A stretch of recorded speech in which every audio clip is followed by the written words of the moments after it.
Hello everybody and welcome to That's Football. Hope you're all doing well. Sorry for being a little bit late, but I didn't realise the time, but it is time. It's Leicester against Arsenal. The start of... Get out of me here. Bloody get a shut up. We are at the start of what is a weird Premier League weekend because in essence it's all about Saturday. It is all about Saturday. We kick off with Leicester against Arsenal, which is a huge game. Both teams sort of reviving, trying to get in that top four race or fourth place race. I don't think they're going to get third, second or first. I think Liverpool, Chelsea and Man City have got something to say about that. Liverpool, Chelsea and Man City kicking off at 3 o'clock because it's European week. And then Manchester United against Spurs at 5:30. So the traditional top six all playing at on Saturday, or the new top six really. I mean, Leicester playing as well. So yeah, it's going to be a very interesting day. I don't know which way to go with this one. Look, Manchester United against Spurs. I'm trying to just enjoy the football for this match because that's going to be stressful. You can watch that on the United stand if you want to watch that. Hopefully we will be winning. I think it's a very weird day for Manchester United fans. I think win, lose or draw, it won't change anything about how we feel about Solskjaer. I mean, lose, we want him gone. Draw, we want him gone. Win, I want him gone. So, it'll be very interesting. But I've not done my fancy Premier League team again. So I've messed up again, haven't I? Because I presume Lukaku's injured again. So I've got the Brighton goalkeeper. I may as well just give up. This is why I don't do fancy Premier League, because I just keep forgetting to do it. But talk about the game, Marky. How have you been, Marky? Says Angie S. I'm all right. I'm going to give you the team news. Can't really talk about a game that's not kicked off, so swivel on that, you twat. But reality is, we are going to give you the team news here. And if you want to go and watch somebody talk in depthly about the game, I suggest you turn the radio on because that's not really what we do on this channel. So Schmeichel in goal, Amate, Evans and Sionku in a back three, Castagnier and Thomas. I like that Thomas. He's in a left wing back. Castagnier at right wing back. Tielemans and Samari, Maddison, Iheanacho, Vardy. It's a good team. It's a good team for Leicester. I mean, Pereira's not playing again. I mean, I don't follow Leicester enough to know much about their injuries, but I do look at their bench, and Ndidi's back on the bench, and their bench is starting to look pretty decent for Leicester. Harvey Barnes, Vestergaard, Ndidi, Daka, Lookman. He's starting to build a bit of a squad there. And look, again with Arsenal, compliments to Arteta. It's easy to start to see what his team is without having to look at it. Ramsdale in goal, Tomiyasu, White, Gabriel. Obviously Tavares at left back because Tierney's injured. Zaka, Partey,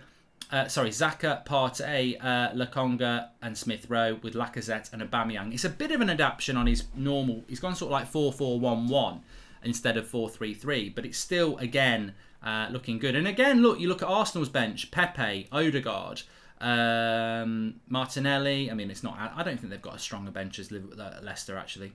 I don't think they do. Don't know what anybody else thinks. But I can't remember what I predicted yesterday, but I think I predicted a draw, but I think it's a massive game, a really big game, because if they win this, whoever wins this game really gives themselves such a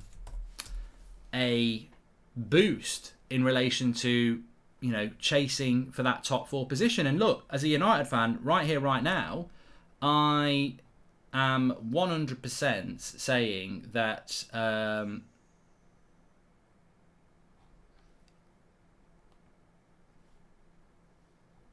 I mean, I've just read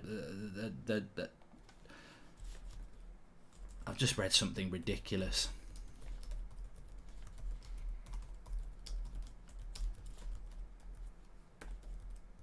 I've just read something absolutely ridiculous. Sir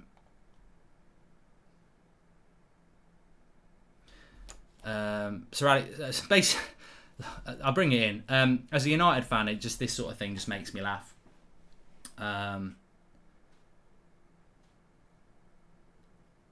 Basically, I mean, their Twitter account says it all, Mank born and bred, which it's a bit stereotypical, but it tends to be that there is a bit of... It's a different... Look, well, to be fair, Adam's Mank born and bred, Ricky's Mank born and bred, Beth's Mank and born and bred, so... and none of them would say this, but there's a certain type of fan that would say this, and it's basically... Solskjaer, don't care what anyone says, I'm behind Solskjaer, he's the best manager we've had since Sir Alex. And I just replied and went, trophy's not important then. Standards. Some United fans have got in a lift with Ollie and said, take us down to lower basement. Like, that's the standards at this football club. Ollie's the best manager we've had since Sir Alex. It's just not true. It's just not true. It's a myth. It's like his man management skills. It's a myth. He is not the best manager we've had since Sir Alex Ferguson. He's won FA, and that's not the FA Cup. It stands for F all. He is not the best manager we've had since Sir Alex Ferguson. He's been here for nearly 3 years and he's won nothing. Van Gaal wasn't here for 3 years and he won an FA Cup. Mourinho won a Carabao Cup and a Europa League. So I'm sorry. And also, his football's the worst I've seen. I think there's been glimpses of good football, but that Leicester and Liverpool game are two of the worst performances I've seen in my life from Manchester United. So how people can say he's the best manager... I mean, how can you say it with your mouth? He's the best manager we've had since Sir Alex Ferguson, when our last 2 league games have probably been the worst 2 games I've seen, even worse than Moyes.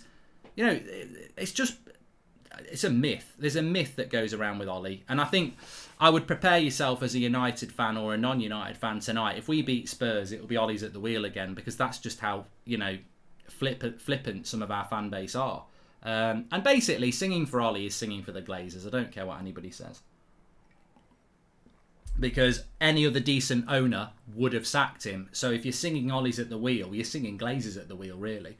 Although, in another way, you're not. But ultimately, of course, there will just be those fans who will just sing for any manager, namely our away fans. But, you know, he shouldn't be in post, should he? But look, let's not talk about that. That's going to take care of itself. And I fully expect Manchester United to bounce back today. Let's see. Mark, I can take the top 3 team fans banter me, but Arsenal makes to banter United because they're on little run of form. Laughable. Hope Leicester win, says Andrew C. Well, look, in relation to this game, I'm going to go with a draw. But there is no scenario that Manchester United don't drop down to 8th today. Because if they both draw, United drop down to 9th. If one of them win, United drop down to 8th, because United are on 14 points, as are Leicester and Arsenal. So there is no result that doesn't knock United down a place before they kick off at 5:30. I don't know whether there's any other results that could knock us down. I mean, Liverpool will beat Brighton, Burnley and Brentford. I mean, if Brentford win, they'd go above us as well. Newcastle, Chelsea, don't need to worry about that. Watford, Southampton, I don't think either of those can go above us. No. So, yeah, the lowest United could be is... 10th, but that would be if this was a draw and Brentford beat Burnley, which isn't impossible on any of them. But talking about these 2 teams, if Leicester win, that would be 3 wins from 3. It would put them up to 4th place. And if, joint 4th with West Ham. If Arsenal win the same, they would go joint 4th with West Ham. So big incentive for Arsenal and Leicester to, after, you know, both of them not had great starts to the season, to get on board. Zane Miasi's flying in with a super chat. Zane, I'm sure you're singing Arteta in, even though you've been singing Arteta out for a very long time. The clock will start when the game starts. I think we've been infiltrated by a few thick people today. I apologise for them, because one of them wanted us to talk about the game that's not kicked off. And why is the game not kicked off? I thought it was a 12:30 kickoff. Why have I got Emil Heskey talking to Martin Keown? We're 2 minutes in. What's going on here? Why have I got Emil Heskey talking to Martin Keown? What are they doing?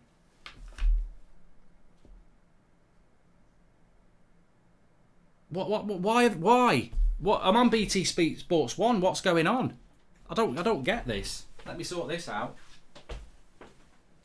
I'm baffled here. I'm absolutely baffled. What's going on? They've said that they've got the game on.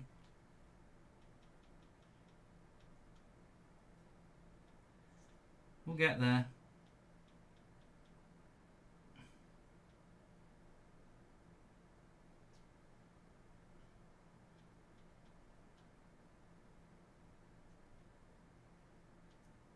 Yeah, I don't know what was going on there.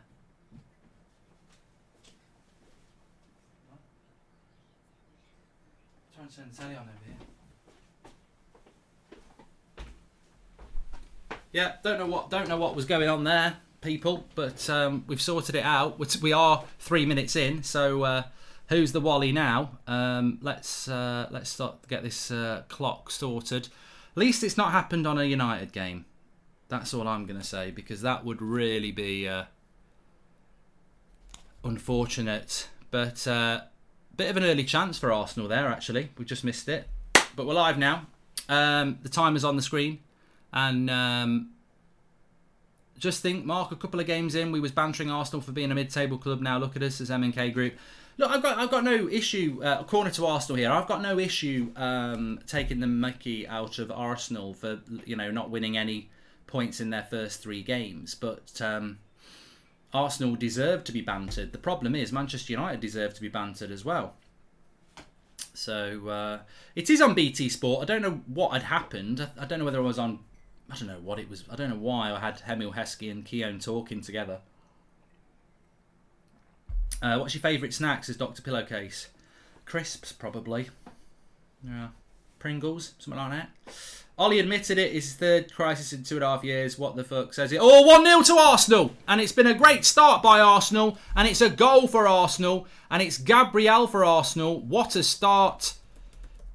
1-0. And Arsenal looking very ominous. Very ominous indeed here. They've started on fire. They seem to have found a bit of rhythm. I mean, shut up, Gabriel. He's doing some stupid dance. You play for Arsenal, mate. You're only 1-0 up. Don't start dancing in the first 5 minutes. Can't be arsed with that. I'd hate United players to do that in the first 5 minutes. Just get the result and then have a big dance at the end. But it's 1-0 to Arsenal. It's a cracking header by Gabriel.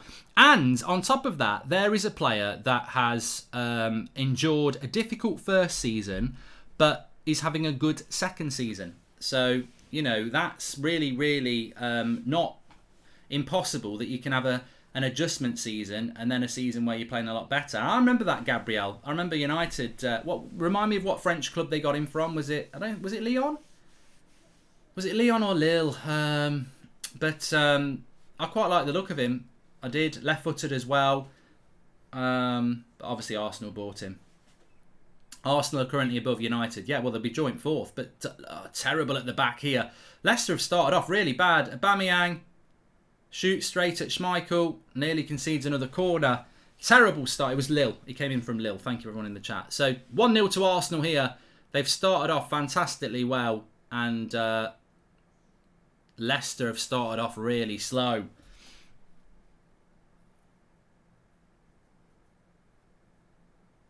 Koeman being sacked is the right thing, I'm blue. Yeah, definitely.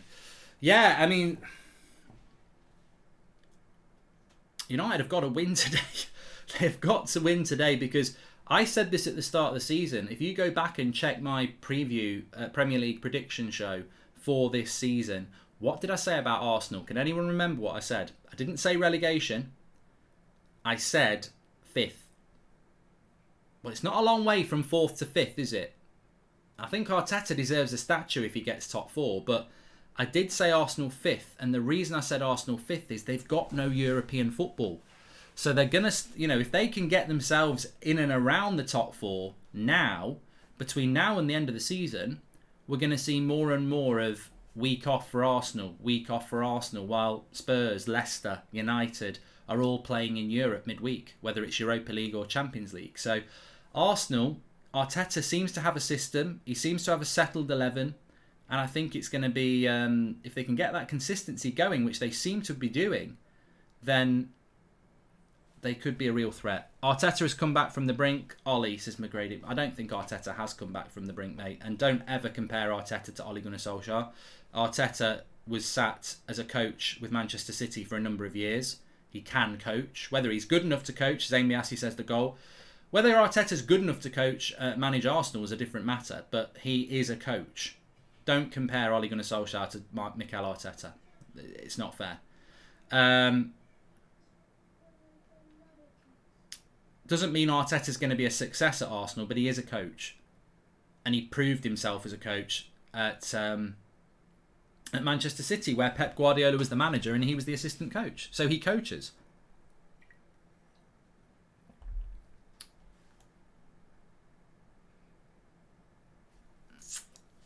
Nearly 8,000 watching. Thanks everyone for tuning in. Please subscribe, by the way. We're very close to 570,000. Bottom right-hand corner to subscribe. And of course, I will be doing Manchester United against Spurs at 5:30 today, which I'm massively looking forward to because I already feel quite stressed. Yeah, I already feel quite stressed. I actually thought this game would relax me. It's probably pissing me off more than I thought it would. Arsenal are playing very, very well, and I'm just like, you know, they are above Manchester United now.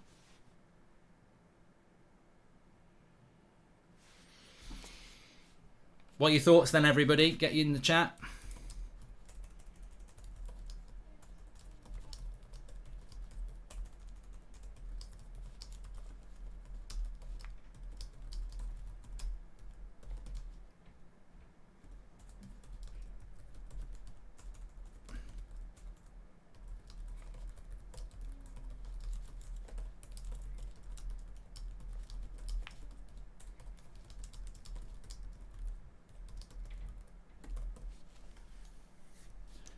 I've just put a tweet out there. I said, look, say what you like about Mikel Arteta, but he's got a very clear plan that you can see what he's trying to do this season. Whether it works or not is up for grabs, but at least you can see he's a coach trying to do something. Plenty of time to go in this game. Leicester need to settle. They've had a bad first 10 minutes. Leicester gave up a lot of possession against Brentford last week and still managed to win. And Arsenal's press is very effective so far. Again, they've won from the press there. Lovely break by Saka. Arsenal very impressive in these first few minutes. He goes for the shot. Good save by Schmeichel. I mean, Schmeichel's already made 2 or 3 saves in this game and they're 1-0 down and we've only had 10 minutes. It's a very good start. Thomas Partey's shot there, straightforward save for Schmeichel, but they've had a very good start. I think Leicester's back 5 is not going to, well, early days I suppose, but here's Maddison. Might have a shot. Oh, ref, he'll give the foul there. He'll give the foul, edge of the box.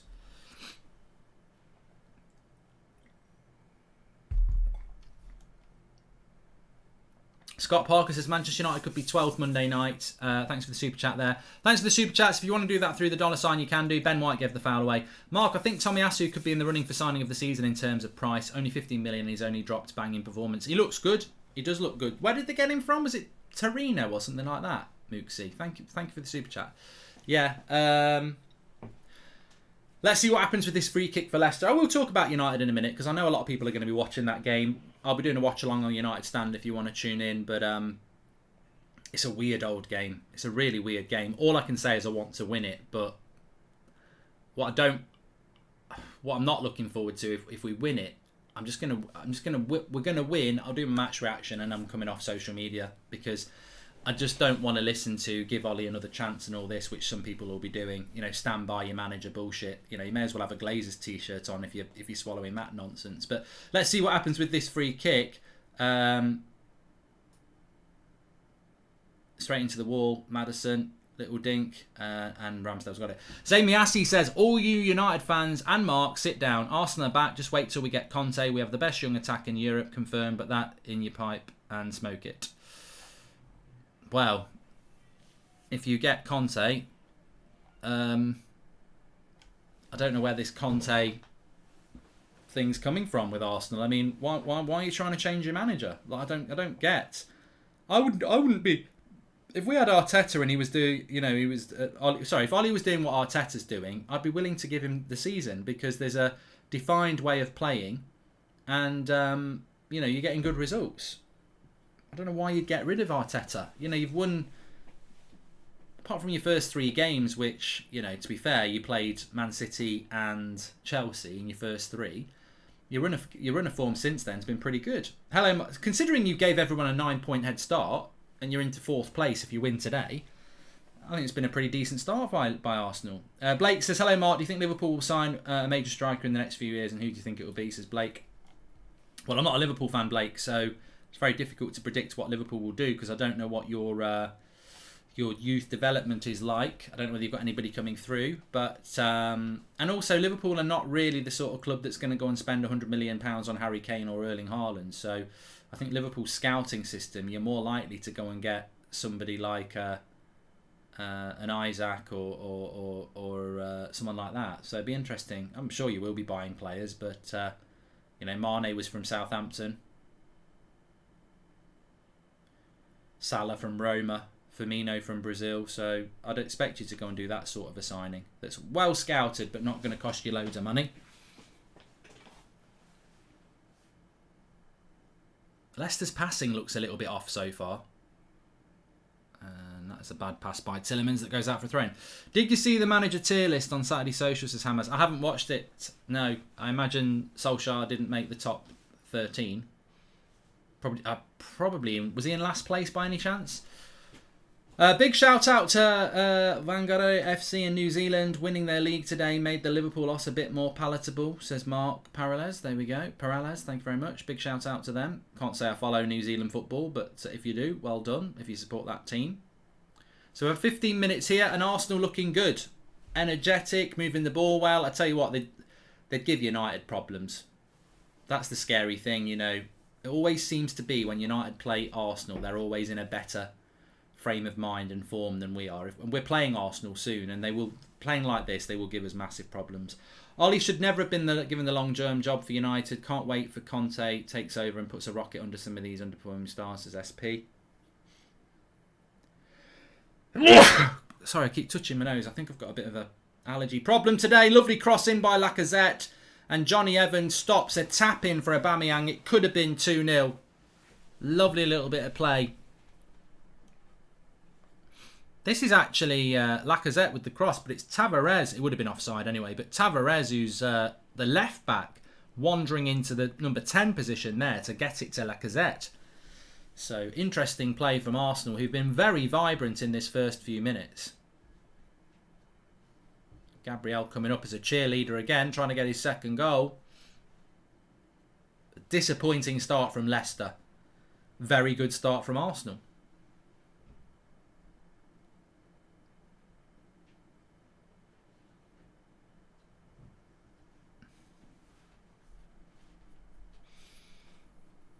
I think the disappointing thing from me that I see from United fans is if we lose, I can't wait to see what Ollie's going to say. But we've already had the loss. The loss that lost me was Liverpool. I mean, losing today, I'm like, well, what does that mean? Like he's already done the damage. He shouldn't be there. Hi Mark, how are you today? Score prediction for the United game. I think it's one of the hardest games to predict because we're playing one of the most unpredictable teams in the league. I don't rate Spurs. I don't rate Nuno, but Nuno's record against Ollie is pretty good. But obviously, United have. This is probably the biggest reaction game United have played in, I don't know, well over 10 years. I mean, can you think of a result that United have had that's as bad as the one they had on Sunday in the last maybe 20 years? I mean, you have to have a reaction. There has to be a reaction. So I don't see United losing it, but we could lose 4-0 again. So it's hard. What scoreline against Tottenham would be the death of Ollie today, says Chris J. Hill. Well, Leicester on the attack here. Terrible by Maddison. On Arsenal pick it up. I don't think Solskjaer gets sacked if he loses, mate. Nathan Whelan, thank you for the chat. Arsenal on the attack again. This time it's Saka. Rolls it into Lacazette. I don't know why he didn't hit it first time. Smith Rowe 2-0. Arsenal are on fire. Absolutely on fire here. Smith Rowe again. This is a surprise. This is a big surprise. I didn't expect Leicester to fall apart like this, but they are getting absolutely battered here. Starts with Maddison, sloppy play. Arsenal take total advantage on the break. Lacazette could have hit it. He didn't. It finds its way. And yeah, unbelievable starts here from Arsenal and Leicester as well.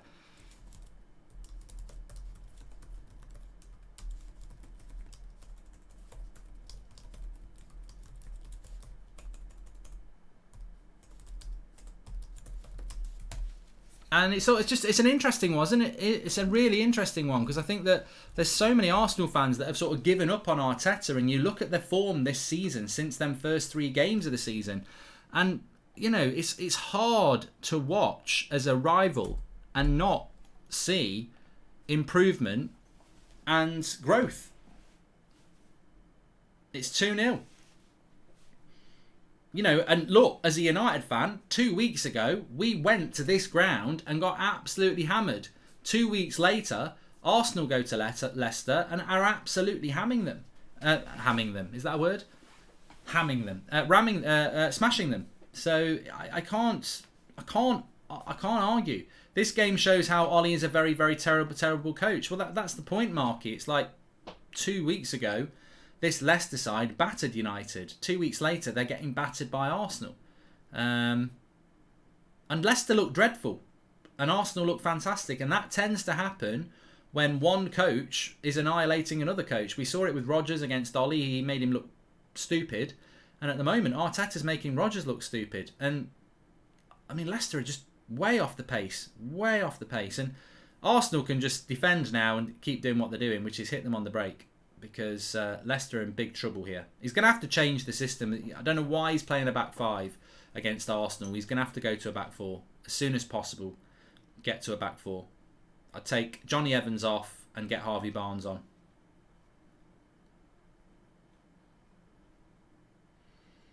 I suppose it's interesting, you know, I know it's only one game, but would you take Brendan Rodgers at Manchester United? No. I wouldn't have took him anyway, but, you know, there is a vulnerability to Rodgers. I think he's a good coach, but there is a vulnerability as well, which I think those doubters have seen. Afternoon, Mark. Hope you recovered from last Sunday. Even as a Liverpool fan, I can see how United are in a cycle year after year. Your owners need to go. That is the truth, Josh. 100% that is the truth.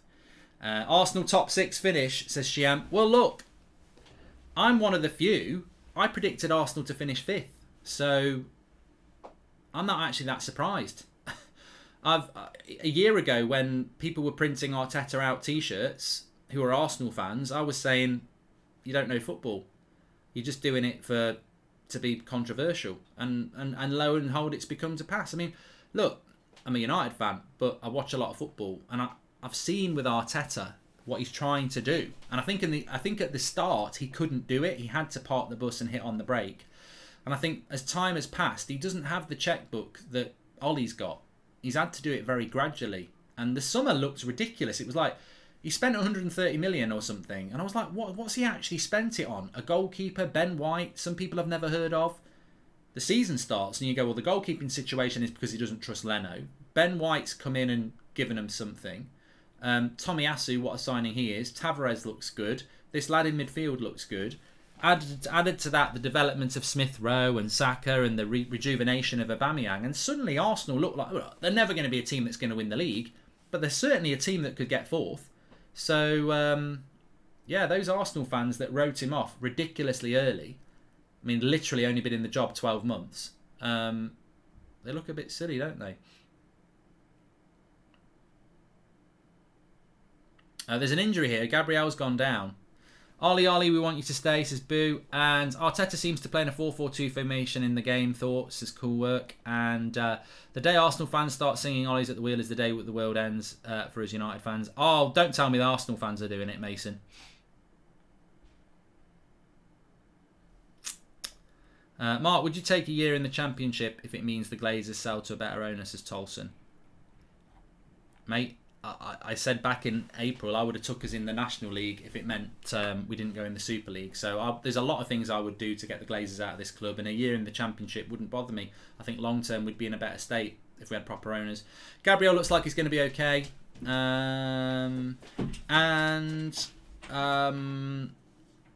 We seem to be getting infiltrated by a few people sort of saying Arsenal better than United, this, that and the other. I don't think anybody would argue with that. I really don't think anybody would argue with that. If there is a United fan that wants to argue with that, or that Ollie's better than Arteta, you go for it. The reality is, for me, Arteta is a better coach than Ollie, and that's been proven by his time at Man City anyway, because he was a coach there. Ollie's never been a coach, and I think if Arsenal played United at the moment, they would beat us and beat us comfortably. There's a number of teams at the moment that I think would beat us comfortably. Obviously, Liverpool have already done it. Leicester did it. I think West Ham would beat us with Antonio. We were lucky that they didn't have Antonio. I think Arsenal would beat us at the moment. Obviously, Man City, Chelsea. I personally think Brentford would beat. There's a few teams I think would beat us the way that they play football. I think Brighton would beat us at the moment as well. Fortunately, we're playing a team that I'm not convinced will beat us at the moment. I mean, I'm not saying Spurs can't beat us, but they're probably one of the better teams to play at the moment because they're ridiculously inconsistent. Thoughts on NFL on Sky? Do you watch it? Who's your team? Keep up the good work, says Scott. I do like NFL and I will watch the Super Bowl, but I've not been keeping a massive eye on it. I watched the first couple of weeks. I like Dallas Cowboys, who seem to have had a. Last time I checked, they'd lost to the Bucks first week, but then they'd had a couple of good results since. So I don't know. You tell me. I don't know how they're doing at the moment. All the players Arteta bought are on the pitch. If Ollie was managing this Arsenal team, most of the players now would be on the bench, says Marky. Thank you very much for the super chats. You can do that through the $sign if you want. I do have Smith Rowe in my fancy Premier League team, but I haven't really done my team properly. I presume Lukaku's not back today. Dallas Cowboys and the Man United of the NFL, says George. That's probably why I like them. I need some help from you lot, actually. I need some recommendations on a film to watch tonight. I want something that's fairly new that I haven't seen before, that's got a bit of a thriller angle to it. And I'm not talking Michael Jackson. I quite like, Heat and Knives Out. And I watched one with Jodie Foster in it the other week. You can watch it for free on Amazon. It's about Guantanamo Bay prisoner that's been in there for years. I can't remember what it's called. Is it the Manchurian Candidate or something like that? That was quite good. But yeah, if you've got any good films that you've seen recently that are not in the cinema, I can't go to the cinema. It's just to watch at home. Because as I said, I will watch United play tonight. I will do my match reaction, and then I will be coming off social media. Because if we win, I'll be happy. But I can't be doing with let's give Ollie more time. Because I know how football works. We win tonight, and everyone will go, "Oh, maybe he's the man. Maybe this is the start of something." It's not. For me, it's just about the win. Get the win, turn it off. That's me tonight. People forget Conte managing a Chelsea team without Europe. That makes a massive difference as YUFC. It does. Brendan Rodgers nearly won the Premier League with Liverpool because he didn't have Europe. And I think it's going to be a big advantage for Arteta this year as well. Shutter Island, I've seen it, Jack. Anything that's old, I'll have seen it. Seven, seen it. New James Bond, I've seen it, but I'm not going to the cinema anyway. Greenland has been recommended to me a few times before, actually. So I'll write that down. I always get some good... The Guilty on Netflix. What's that all about, Richard? We have all the time in the world. Oh, Alice in Borderland on Netflix. It's a must-watch, and Kingdom also a must-watch. Are they films, though, Lay? Mark, I know you don't have the volume for watch-alongs, but the Arsenal fans are singing Arsenal Fan TV, get out of our club, says Andrew C. You know what, though? I would predict that it won't be long before United fans are singing United Stand, get out of our club. And I think that's a really sad thing because it's just completely missing the point. I can't speak for Arsenal Fan TV, but United Stand's nothing like Arsenal Fan TV. And we get thrown into that sort of toxic thing, which is... Oh, a good shot there by Iheanacho, just wide. I think it's a corner. Do you have any interest in attending the overlap fan debates in the future, says Chris J? No, not really, because I think if I would go on the overlap, but I'd want to sit next to Gary Neville, not in the crowd. I don't like the way they sit there on a stage elevated above fans, because I think one thing we have learnt over the last few weeks is that those people sat on stage don't have a better opinion than fans. They have a biased opinion, which they've admitted themselves. So why would I sit in a crowd with them on stage and then somebody go, "Oh, there's a United fan there who wants to chat, and I've got to put my hand up"? No, I'm not sitting in a bloody crowd to be spoken down to. I think some of their opinions have been shocking recently, and I think fan opinions on a level. You must watch Parasite. It won loads of awards 2 years ago, says Sean. And I strongly recommend The Ghostwriter with Ewan McGregor, made by Polanski, one of his very best in my opinion, dark, gritty and mysterious. I might have seen that. think I might have seen it, you know. Very much enjoy the content of your channel. Out of interest, what's your favourite Oasis album? It's David Martin. Probably the Master Plan. Because it's got some of my favourite songs on it. Rocking Chair, Listen Up. So, but it's not really a made for album. A made for album would be definitely Maybe. Watch You on Netflix. It's not a film. Yellow bathing suit. And do you have HBO Max, Mark? If you like thriller horror, The Orphan is a precarious one. Thank you very much. Film ideas whilst watching a match. Loving it. I've seen Black Hawk Down. It's a fantastic film, Michael Collins. I am quite into my films. Murder on the Orient Express is a good film as well, Karim. I really enjoyed it. Prisoners is good as well. I am a bit of a film buff. I'll have watched a lot of them. Halloween Kills is in the cinema. Seen it. Not too bad, actually, considering they've rebooted that more than Ollie's rebooted his United team. South Park, Bigger, Longer, Uncut on Amazon, says Gordell Jones. Is that the one with Shut Your Fucking Face, motherfucker? They are series so far. Alice in Borderland only has 1 season and Kingdom has 2 seasons. Both have 6 episodes and a prequel film, both on Netflix, says Lay. I will write them down. Kingdom and Alice in Borderland. We have all... I would recommend going to see Bond No Time to Die. I think I did my match reaction. I actually did a film review of it, and I was quite damning of it. But the longer I've been away from it, I think the more I actually quite like it. Good cross. Michael's got it. Pet Sematary, Saw 5, Mirror, says The Hills. Good movie, Green Book. Seen it. Good film, Wolfie. Hello Highway, very underrated. Set in West Texas, says Paddy Dunn. Hello High Water, I think I've seen it. Yeah. And loving the content, sir. Do you think fan cam channels can have a negative effect on teams since we're supporting first? Should we look to edify? Says Cameron MMA. Look, I think it's a very interesting thing because we're watching Arsenal 2-0 up here, and apparently Arsenal fans are singing Arsenal Fan TV, get out of our club. I get it. I've got no problem with people having a problem with fan content because ultimately fan content is about having an opinion on things. So you can't... I almost feel that that particular fan channel would be frustrated that people are singing negatively about their fan channel, but ultimately you've been negative about the manager and players for years. So you know, if people don't like your content, that's absolutely fine. But you know, it shouldn't go from get out. They can't force Arsenal fans out of their club, and they can't force Arsenal Fan TV not to do content. But I think it's a bit of an eye-opener to something that I had discussions with a couple of Man United fan groups over COVID who said they didn't like fan cams. And I said, to be honest, neither do I. So we've sort of adjusted what we do. We don't do the whole fan cam, microphone, audience thing because I think you generate a certain type of fan there. You know, somebody who, you know, thinks I've got to shout and scream and be controversial. So we do like fan vlogs now where we get a few people to just come and give their opinions outside the game. So it's more of a reaction rather than a prompted, should we sell Pogba? Is Ollie crap? It's just their opinion. They've been inside and they give a 5-minute opinion of the game. That works better for us because it's not scripted, it's not prompted, it's more natural. And I think, yeah, you have to, you know, I think you've always got to try and get different opinions as well. You know, it's all right, say, if you've got 10 people saying get Ollie out of our club, you're only putting one message across, are you? You need somebody to come on and be... It's very hard to find somebody at the moment, but you want somebody to say, you know, maybe he is the right man. I think the problem we've got at United at the moment is that nobody's going to say that.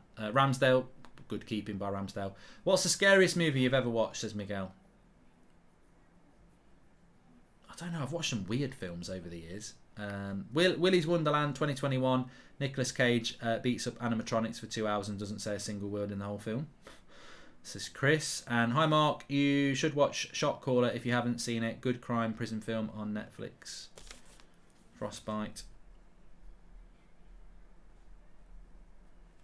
We have all... Most of us Norwegians are starting to turn Ollie as well. Says a whole lot. Says cool work. Well, yeah, you're gonna have loyalty, aren't you? I get that. Please subscribe, by the way. Bottom right hand corner. We're on the road to 570,000. So bottom right hand corner to subscribe. Remember, on this channel, everybody is welcome. And Everybody's welcome on this channel, as I said. It's a channel for everybody. That's why everybody's welcome. Bottom right-hand corner to subscribe. We do loads of watch-alongs on here. Some topical sort of videos as well. And yeah, get involved. We're actually very close to 570,000. We're only 30 away. So bottom right-hand corner to subscribe. Get involved with the channel. Our next watch-alongs, just so you know, are going to be... We have all the time. I don't think I'm going to do one. Well, my next watch along is Tottenham Manchester United, but that's on the United stand. That won't be on here, so you're free to join me on there. I'm sure a lot of people will be watching that who aren't United and Spurs fans because of the bigger picture. Tomorrow it's Villa against West Ham at 4:30. I might do it. I'm not going to commit to it, but I might do it. Monday Wolves against Everton. Again, I might do it. But Tuesday I will be doing Atalanta Manchester United at 8 o'clock, obviously. Wednesday night we will be doing Liverpool Atletico Madrid and Man City Club Brugge on that one. I don't do Europa League, so that can get in the bin. Not going to do Southampton Villa on the Friday night either. And next weekend, Manchester United against Man City at 12:30 and West Ham Liverpool at 4:30. I'll probably do that as well. So there you go. Liverpool shot holes in Ollie's ship. If you lost to Tottenham, it would be like they shot it into the same holes Liverpool made. Nothing changes, says White Boy. Most of us Norwegians are turning on Ollie. That was already said. Venkat says, Mark, do you think United will qualify for top 4? All the other teams look more competent. Has United become a footnote in terms of success?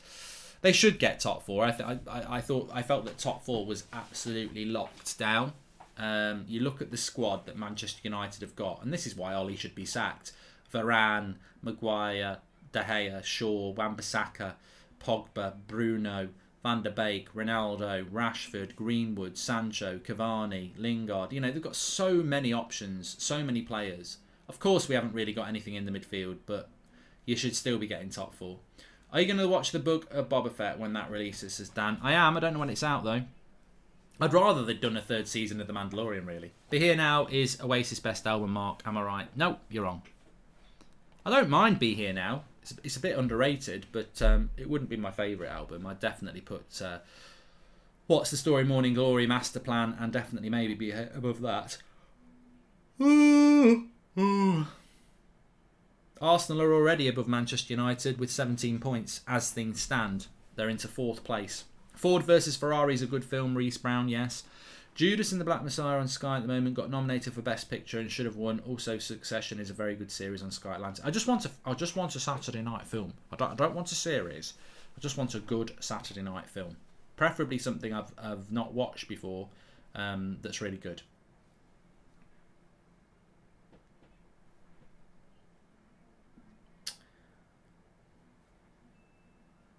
We have on the time. It'd be interesting to see what Ollie's team is tonight, this evening.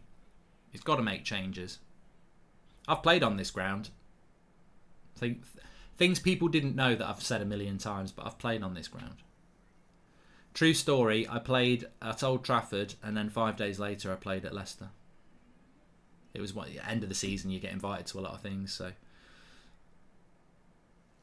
I didn't like it at Leicester because I only got to play about 10 minutes and we were playing against a good team. I enjoyed it at Old Trafford though. 2 assists, should have scored 2 goals as well. There's Something About Mary is a very good feel-good film, MNK Group. I have probably seen it about 10 times. I've seen There Will Be Blood as well, Tim. Dune's in the cinema, so I'm not going to cinema. Usual Suspects is very good, Carl. Yeah. Well, Arsenal just looked better than Leicester in this game, is my assessment 38 minutes in. And to be honest, I'm a bit... I can't take anything away from Arsenal. And, you know, if you are an Arsenal fan, I would say you've been very, very good. You fully deserve to be winning. You look like you're going to win the game comfortably. And I'm not knocking Arsenal at all. Got to say I'm disappointed, though, because I was looking forward to this game. And it's just been one-way traffic. They're just so much better than Leicester.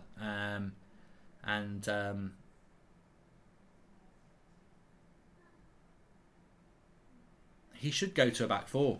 I'll be amazed if he doesn't go to a back 4.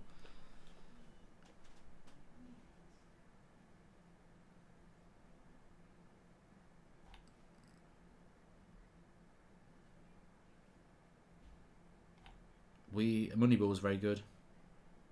Gladiator 2's coming out. Oh God. A movie called Cheap Thrills is a good movie, says M&K Group.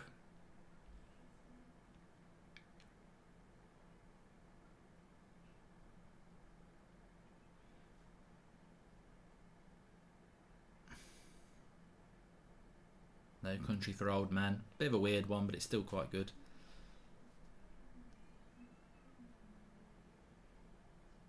Good, easy save for Ramsdale there from Tillemans.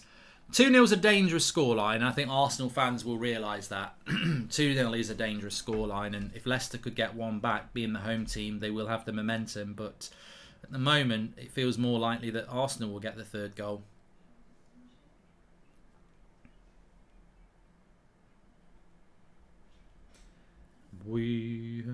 Fight Club's a good film, yeah.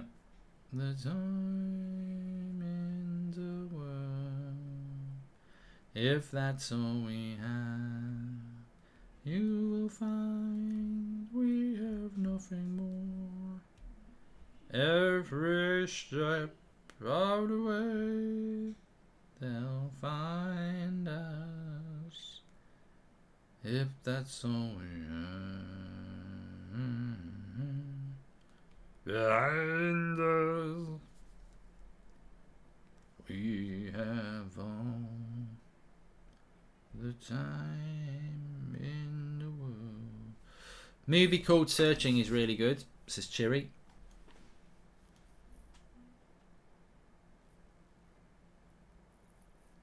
So we're 5 minutes away from half time here, and I don't want to keep saying Leicester have been disappointing. I want to just say Arsenal have been so much better.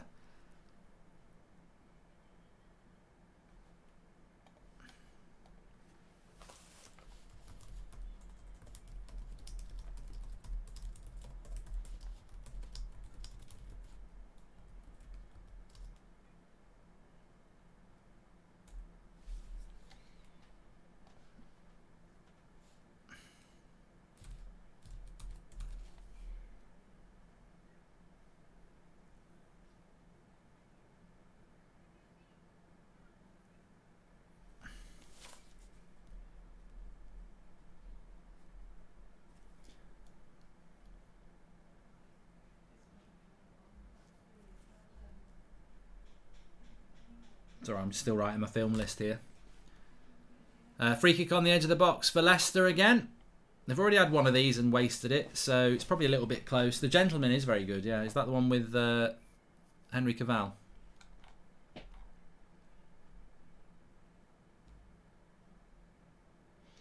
Craddock says he's a bit worried. He'd like to see Arsenal killing the game off. Yes, I think they do need a third goal, but the trouble with 2-0 is, it's fantastic. 2-0 is great. Southpaw's a great film if you like boxing. It is, Cuba. And The Fighter is good as well. What's your prediction for Man United versus Tottenham? I'm going to go with a draw, Stevie Cal, but I actually think we'll win. I just don't want to predict the win because I've not been predicting very well at the moment. But, yeah, as I said, 2-0 is a dangerous score when you're the away team, because if the home team get one goal, you automatically sort of drop back and try and protect what you've got, and it invites the pressure. If Ollie is dismissed after the Spurs game, do you think we could still challenge for the league this season with the right manager, or is it gone, says Chiri? It's gone. I think if they'd sacked him after the Liverpool game and a Conte had come in and beaten Spurs, you'd think there's a chance. They've literally, the tipping point was United need to start winning today and from today. Well, that's not going to happen, is it? What a got? It's not gone in. What a save by Ramsdale. How has that not gone in? Twice. What a double save. You've got to say, it's the bar. He tips it onto the bar. And then Vardy, well, it's definitely not in. It's nowhere near in. Just two great pieces of goalkeeping by Ramsdale. He tips it onto the bar. I think it's Johnny Evans who slides in and he saves it there as well. What a double save by Ramsdale. Magnificent. Absolutely magnificent.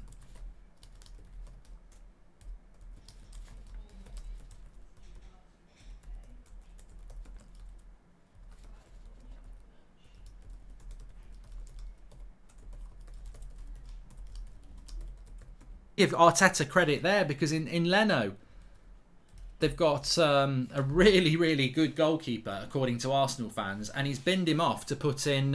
he's a bit lucky, actually. He's very lucky. The second save hits the post and then hits his knee, but doesn't have the power to go over the line. But it's on Arteta, that is. You know, there's a lot of people who would go, why would you dump Leno? And he's dumped Leno to bring in this guy. And, you know, he's been very inspiring. Mark, as a United fan, is it wrong for me to hope that we lose later so Ollie would get the sack immediately? I think it is, Joy. I think it is wrong, but I'm never going to tell people. The Forgotten Battle on Netflix is incredible. The cinematography is just wow. It will keep you on the edge of your seat till the end, and it's new, says Deck. Thank you very much. Leicester drew with Burnley and Crystal Palace prior to playing Man United. Leicester are not having a great season. We just make everyone look good, says YUFC. And Ollie better play Van der Beek. What happens if it's a draw? Does he still get the sack? Best wishes from Australia, says Wazil. I'll talk about Ollie at half time, because I think it's a big topic at the moment, but we're nearly there. Fantastic save by Ramsdale, by the way, from the free kick from Maddison. I tell you what, that goes in and the game's a very different second half, but I still think the second half is going to be a different second half, because I don't think Leicester can play as badly. I wouldn't write this off being 2-2. I know Arsenal have been fantastic, but surely Leicester will change it and go to a back four, and I don't think they can be as bad as they have been in the second half. Here's Vardy down the left. Wins the corner. No, wins a goal kick. Hello from Singapore, Mark. Love your work. All the best for the game tonight, says SS. Thank you very much.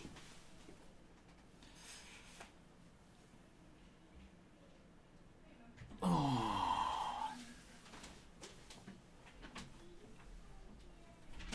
you think Ramsdale will end up being the England goalkeeper? Well, he's doing the job that Henderson hoped he would do at Man United. United made Leicester look like prime Barcelona, says Nathan Brown. Yeah, look, Leicester, I don't know, I haven't watched a lot of Leicester this year, but they're not impressive. Today. And United were dreadful against Leicester as well. The way we set up, we had a defensive line that was here, we had an attacking line here, and they just passed through us every time. So, you know, Arsenal, Arteta has probably watched that game and gone, right, we're going to keep it compact.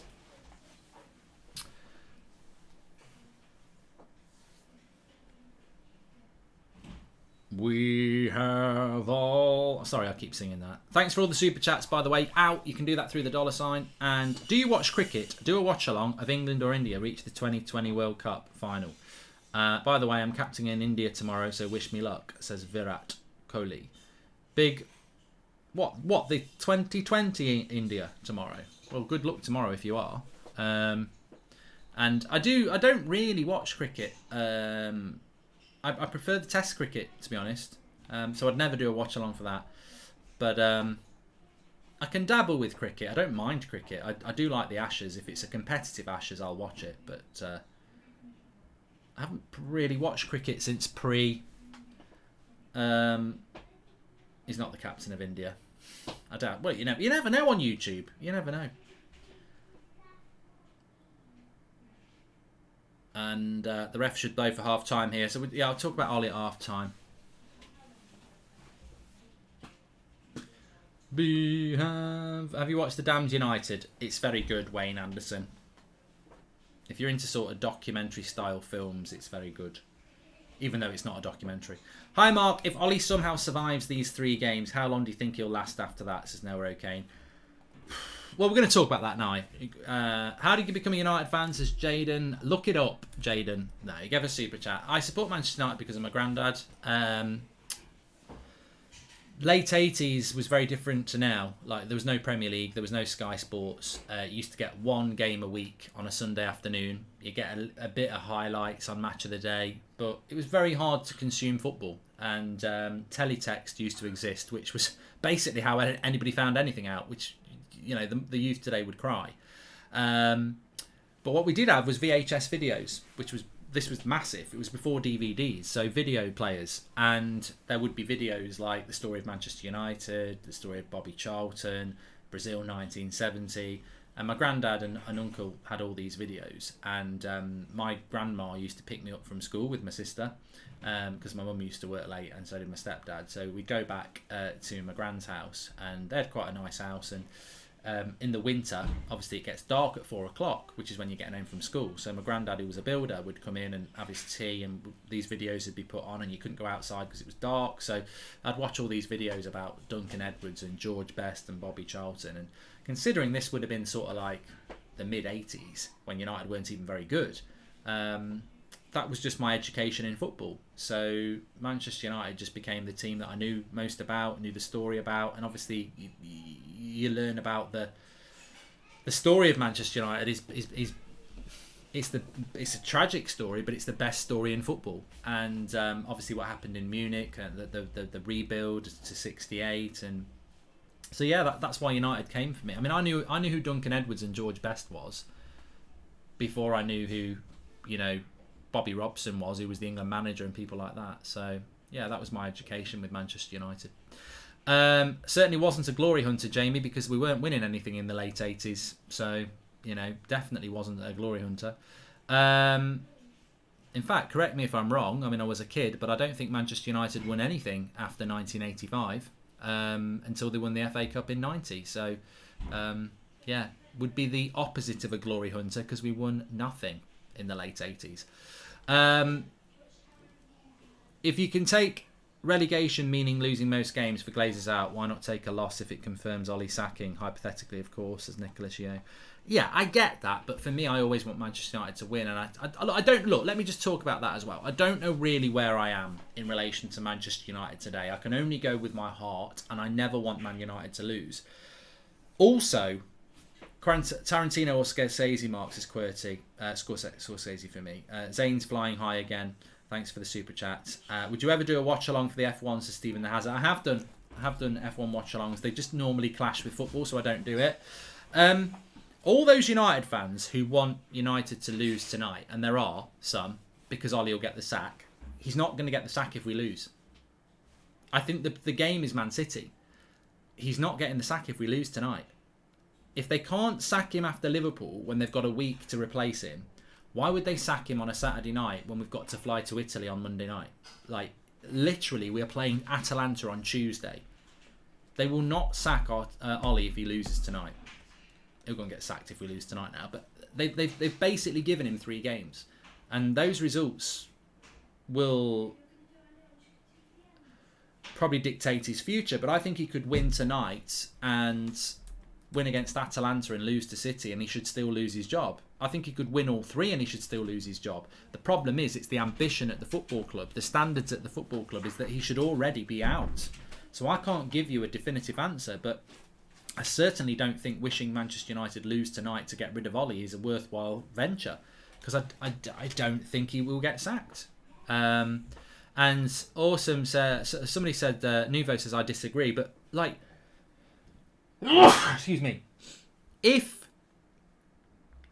they're going to sack him if he loses tonight, and there's only 2 days until we play Atalanta, why would you not sack him after Liverpool, which is a much bigger loss? Liverpool at home 5-0 is bigger than losing to Spurs 2-1 or whatever we lose if we did lose tonight. They won't sack him if we lose tonight. This is not about Ollie out. This is about incompetence at the Manchester United Football Club. Money Heist, I haven't watched it. No, Manzur. I've got too many other series ongoing at the moment. Would you do a watch along for England rugby if it was the World Cup, Louis? I would, yeah. And Arsenal and Man United have switched, says Arthur. I wouldn't jump on that.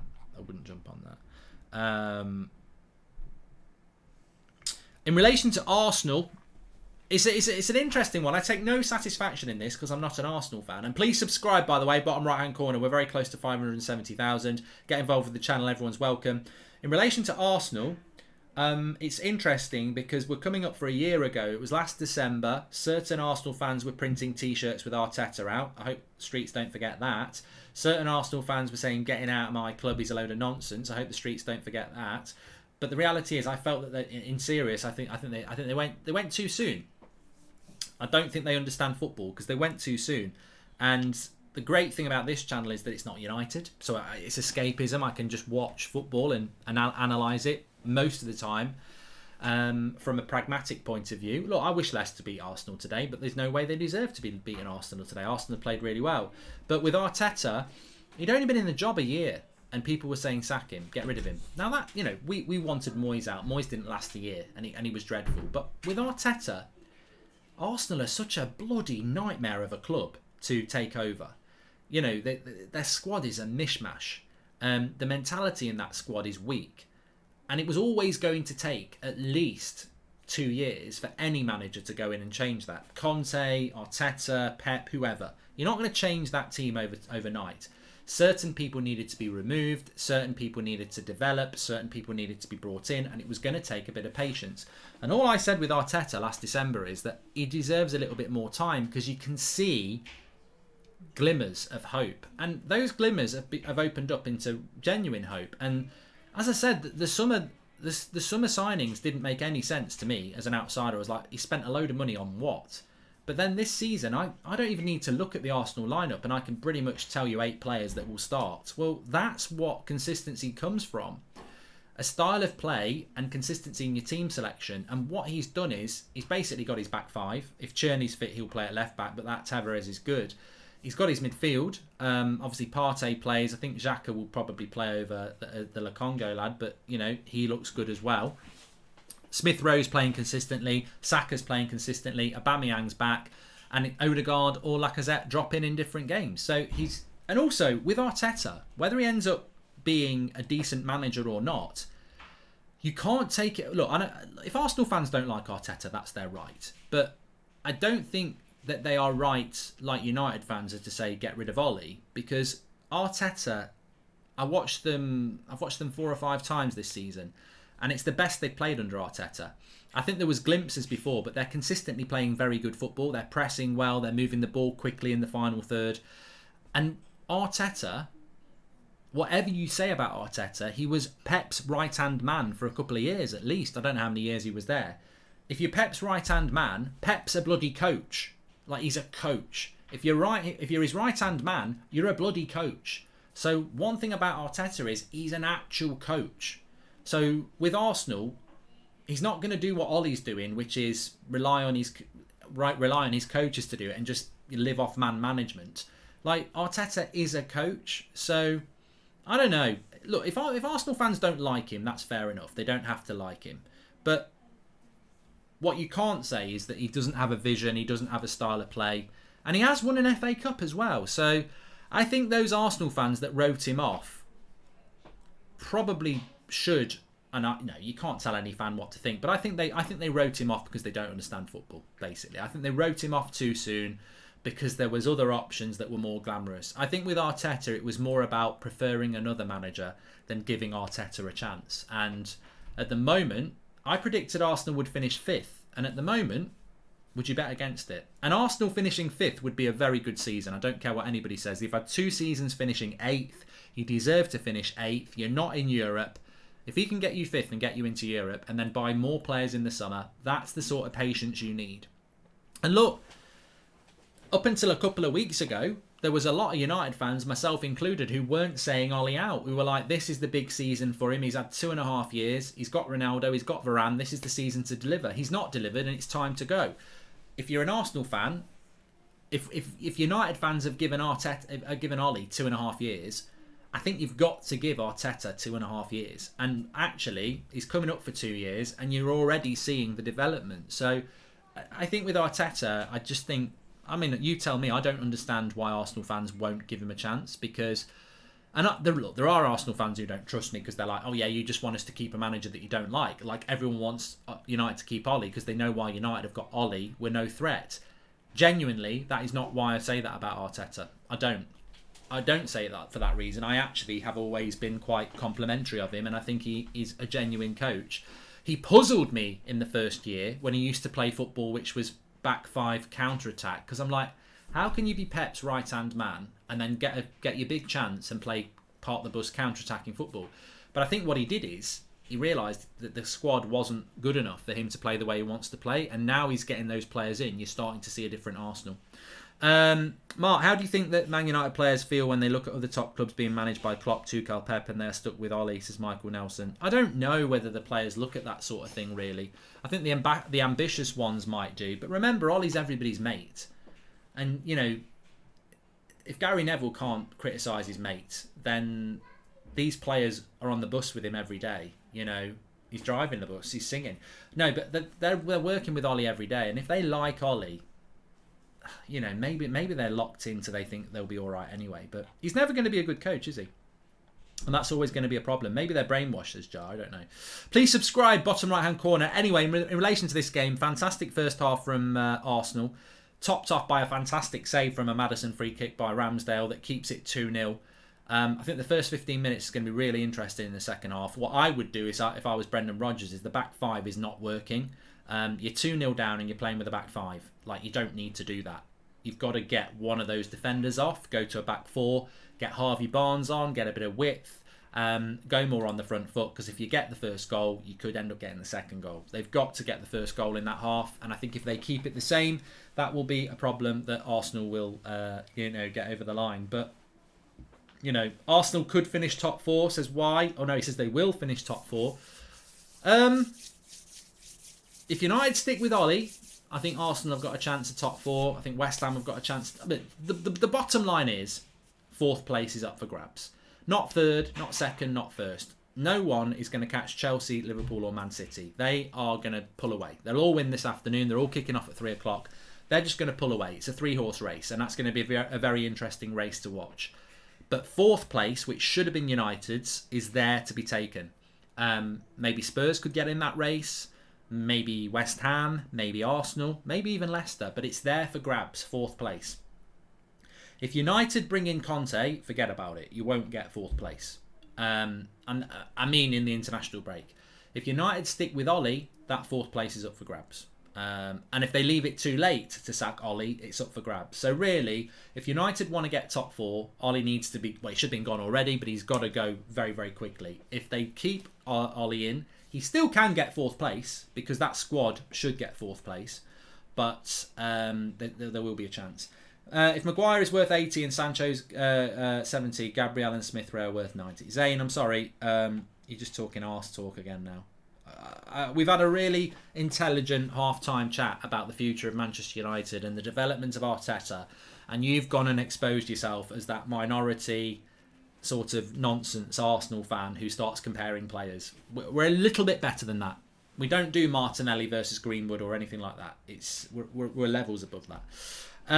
No one tracks back, especially Fred and McTominay, says Munty. And also Alex says, Mark, would you drop Pickford for Ramsdale for the upcoming World Cup? Ramsdale is the main reason for Arsenal being unbeaten in 8, in my opinion. I think Ramsdale's a really interesting one, because he was at Sheffield United last year. He's come into Arsenal for good money, and he's kicked Leno out of the team, and he's been fantastic. You've then got Henderson, who was great at Sheffield United, who comes into United, can't dislodge De Gea, and is now sat there twiddling his thumbs. Henderson should be doing what Ramsdale's doing, but he's just made bad decisions. Ramsdale's made a really good decision. He's Arsenal's number one. He's doing it in big games. And I'm sorry, Arsenal's number one is more of a pull than Everton's number one. So I think that, is Pickford as good as Ramsdale? I don't think he is. I think Pickford's a steady goalkeeper, but Pickford, for me, has always been a vulnerable. So double substitution, here we go. Goldbridge should be a manager. Harvey Barnes is on. And they're also bringing Lookman on as well. So it looks like he's going to go with wingers, which is exactly what I would do.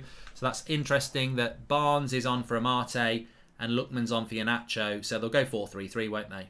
Yeah, he's going to go 4-3-3. I totally agree with that. Back four. Should have done it after 20 minutes. We called it. He's going to do it. So hopefully we'll get a decent second half.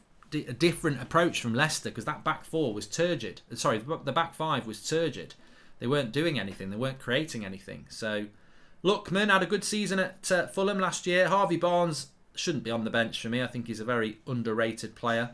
So let's see what happens in the second half. Arsenal coming out. We have all the time in the world, if that's all we have. You will find we need nothing more. Come on then, let's see what happens second half. it's been nice to take my mind off this United game. I gotta say, tune into the United stand if you're going to. The watch along will be there for Man United's trip to Spurs, but I can't remember a United game like this. It's such a weird one. There is no result that will change my opinion on Ollie. Even 5-0 to United will not change my opinion on Ollie. It'll change. The Glazers' opinion needs to bloody change to Ollie out. They're already Ollie in, but it won't change my opinion. But we desperately need to win. We need to win because of this. You know, I can't be in the Europa League again. Mark, the reason why some United fans... sorry, let me read these. The reason why some United fans want us to lose is because long term it is the best thing for the club over winning the odd game and prolonging it, says James. No, I get that, James, but we're not going to sack Ollie even if we lose. They're going to stick with him to the Man City game. So what could happen is we could lose to Spurs and draw with City and they might keep him. So, you know, I get it why people want Ollie out and they think that if we lose, Ollie will get the sack. But we're playing Atalanta on Tuesday. They won't change it before Tuesday. So what if you lose to Spurs, he beats Atalanta at 4-0 and everyone goes, oh, he's a good manager again. The problem is they didn't sack him after Liverpool. That's what's created all this tension. Did you see Ollie's quotes about Fred winning the ball high up the pitch against Liverpool? He's definitely playing today after reading that. Yeah, I think Fred will definitely start an 8. And Mark, who do you want the most improvement from tonight? For me, as a captain's performance from Harry Maguire, says Electric God. I think Harry Maguire needs to improve his playing and his captaincy. I think some of the comments he's come out with have been absolutely terrible, absolutely ridiculous comments. I would hope that the next manager doesn't make him captain, but it's very difficult to replace a captain. But I don't think he understands the role as a captain as Manchester United. I think he's a good centre-back, but I don't think he understands Manchester United. To come out with things like, I've been here for 2.5 years and you get to learn that when you lose a game, there's a lot of noise and a lot of the time it's not true. I'm like, mate, you've never won anything in your career and you definitely don't know anything about Manchester United if you think people moaning about losing is a bad thing. It's called standards.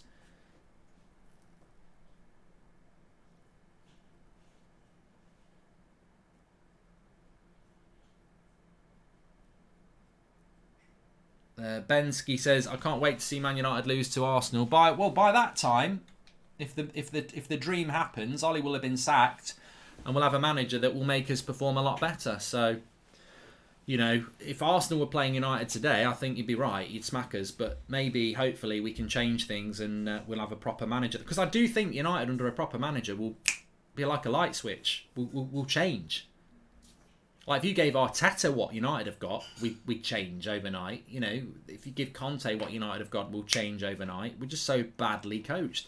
Arsenal are climbing the table and Man United are sliding down the table like two ships passing each other at night. Best of luck in El Sacco, says Cameron England. Cameron Ireland. And corner to Arsenal here. Remember the Ollie Arteta-Lampard debate? Looks like we know who's won, says Connor T. Yeah, and I don't think a lot of people would have voted for Arteta. I don't think a lot of Arsenal fans would have voted for Arteta. Arsenal have started the second half quite well here, despite the tactical changes by Leicester. Next goal's key here. 2-0 is going to be difficult to come back, but being the home team, there's always a chance. But Leicester have really struggled to play through the press of Arsenal. And again, it breaks down.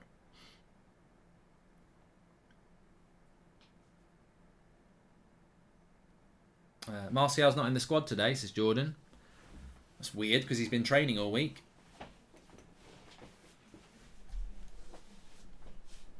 Do I genuinely want Ollie to lose? No. I can't do that as a United fan. I'm never going to tell anybody what to do, but I just can't do that. And also, look, it's all about opinions, but I actually do not think that if United lose, he will get the sack anyway.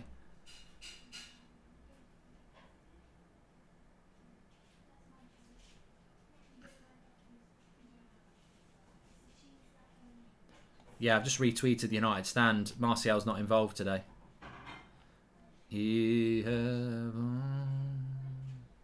all the time.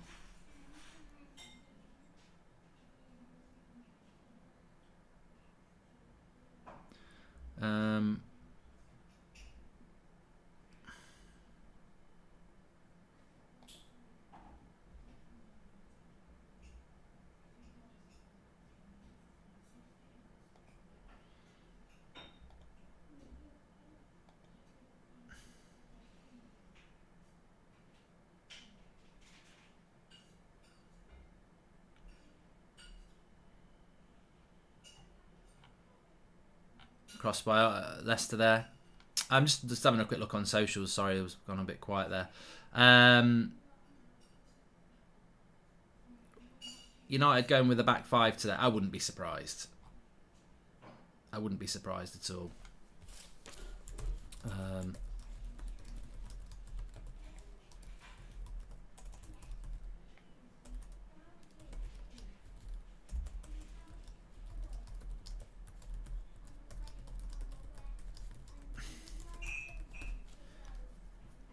We have... I mean, look, if Ollie goes with the back five today to try and not concede goals, it makes it even more stupid that we didn't go for Conte, who plays with the back five. I mean, you know, it's like having a wedding and saying that, you know, you want the best piano playing singer in the world to come and do the job for you, and instead of getting Elton John, you get Shane Ritchie. Like, if we're going to play a back five and Conte wants the job and Ollie's crap, get Conte. You don't get Ollie to play a bloody back five. Do you think you'd do better as United manager? No, Felix, I don't. I'm not that. You know, I'm a fan who watches a lot of football, like a lot of fans do, and I can analyse a game and say that, look, what did I say in the first half? Literally in the first 20 minutes, I said Rodgers needs to go to a back four, and he's done it at half time. Get Harvey Barnes on, and he's done it at half time. But I'm not a better coach than Ollie just because Ollie's crap. That's nonsense talk. It's just that it's more about, to be a top coach, it's a specialism, and not everybody can do it. And that's Ollie's problem. He's just not a very good coach. But if we could, if everybody could just be a top coach, then everybody would be a top coach. But it's not easy to do. It's like the thing I've said before about McTominay and Fred in the midfield. Harvey Barnes, unlucky, just shoots wide. Arsenal just on a good run. Another dip coming, says Boylo. Do you think you'd be a better manager if you've done that? What I don't understand about the Glazers is they want money out of the club. If we had a top manager, we could win trophies and turn making more money, says the anxious panda. And I know you say about Atalanta, Mark, but what if it's a heavy defeat today? Do you think they'll be forced to sack him? No. I don't, because we've just had a heavy defeat. We've had 2 heavy defeats in a row and they still haven't sacked him. I don't think they'll sack him for Spurs. I think they still see him as the safe pair of hands. But look, Ollie's not a good coach. He's never going to be a good coach. He's never going to turn into a good coach because you can't. That's not how life works. Why did Pep Guardiola, who's one of the best managers in the world, have to spend £100 million on Jack Grealish? If he's such a great coach, surely you could spend 10 million on a championship player and make them like Jack Grealish, but you can't. And Pep Guardiola knows that. He's one of the best coaches in the world, but he also knows £100 million on Jack Grealish is worth it because there's not many players that can do that. You can't create a Jack Grealish and you can't create a Pep Guardiola. It's a talent. It's a specialism. So if Ollie comes out with a back five today and we win and everyone goes, oh, Ollie's the man with the back five. If you want to play a back five, go and get Conte. Simple as that.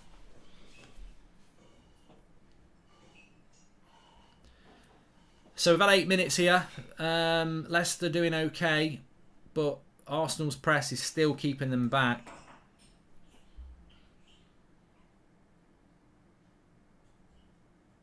The issue with Harry Maguire, Carlos, is we overpaid for him. He's a good centre-back, but he's not £80 million worth. He was never £80 million worth. I would have paid 50 for Maguire.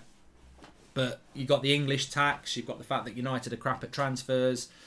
Leicester didn't want to sell. Maguire didn't force the move. So, you know, at the end of the day, United just became so obsessed with getting Maguire that they ended up paying ridiculous money for him. I mean, he's not a bad centre-back. He's actually a very good centre-back when he's playing well, but he's not £80 million. Good play by Harvey Barnes. Can't quite put the cross in. Next goal's key in this game. If we get a next goal. Ooh, just shot wide. Castagnier. Better from Leicester there. Thoughts on Tuchel, Mark? Ali, very good coach. Got to put my hands up and say that I didn't think he'd do well at Chelsea. I'd seen bits of him as a manager in Europe, and I just didn't really. I thought he was a bit overrated. He wasn't.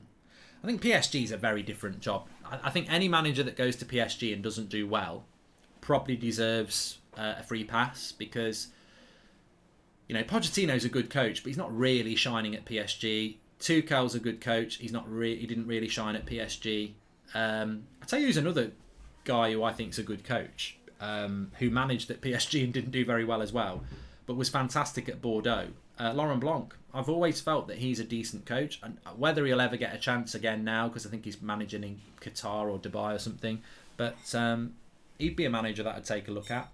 Mark, when you talk about a new manager for United, you approach it from a football point of view, but that will be the last box to tick on the owners list. Yes, it will, J-Pip. You're spot on. Red Baron says, people are overestimating Spurs. They're dreadful. Have you watched them this season? I have. They're not very good, Red Baron. So if as long as United play well, I think they'll win. Lukaku or Lewandowski, says the Cuddler for life. Lewandowski. Yeah. Ancelotti was at PSG as well, says Himanshu. Yeah. PSG's a very different, difficult club to manage. And I think it's a mindset, really, because at PSG, you know you're going to win the domestic league, and if you don't win the domestic league, you're a failure. And the Champions League is difficult, and that's where the pressure is. Spurs did beat Man City, but I watched that game. It was opening game of the season, and Man City were terrible, and Spurs just sort of caught them on the break. I mean, it could be 0-0. Odegaard's coming on. What is wrong with Ollie playing a back five when Conte is going to do the same thing? I don't think United should be playing with a back five regardless of who has the job. I don't like the back five. Cool. No, I don't. Seems like everyone's forgot about Tuanzebe. I've got Villa friends and they've even said he's such a high potential and he pocketed PSG, says Connor. Yeah, but he doesn't start for Villa, does he? When Villa go to a back four, he doesn't start. They go with Konza and Mings. Good realistic signings for Newcastle in January, says Kevster. I've spoken about this before. I mean, get in the chat. I think they're not going to get Mbappe. They're not going to get Aubameyang. They're not going to get Salah. They can afford them, but they're not going to get that type of player because they're in a relegation battle. I think that. And who is in charge of Newcastle at the moment? Have they got a caretaker manager or something? So I think with Newcastle, Martial, it would be a good signing. Not getting any game time. Coutinho.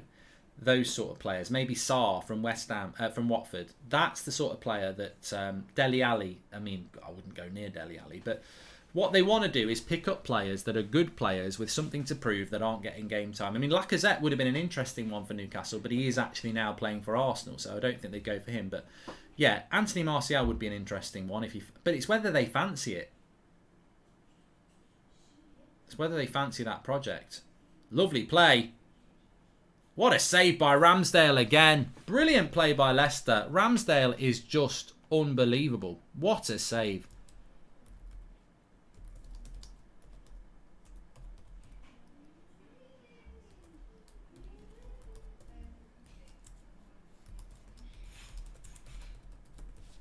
Another fantastic save. I mean, it could be 2-2. Could be 2-2. Who do you think would be a good replacement for Ollie? This is amazing, RL. Look, if I had time to think about it and we had money to go and get the right manager, there's probably 4 or 5 people I'd go for. I would go Zidane. If I couldn't get Zidane, I would get Conte. You know, beggars can't be choosers. We've put ourselves into a stupid position. Go and get people who are good at what they're doing. Ramsdale's been a fantastic signing, Carita. And go wide, go wide, go wide.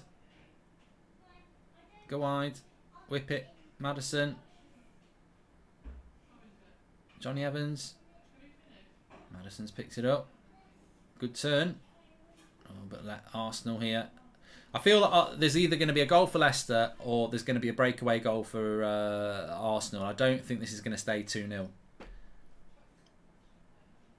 Man United are lower than Arsenal in the league at the moment. Arsenal are up in 17 points at the moment. United have got 14, as it stands, of course. But United will drop anyway, even if this is a draw. Lovely play again by Leicester. Maddison. Can't get past Tomiyasu, but here's Tielemans. And he wins a corner.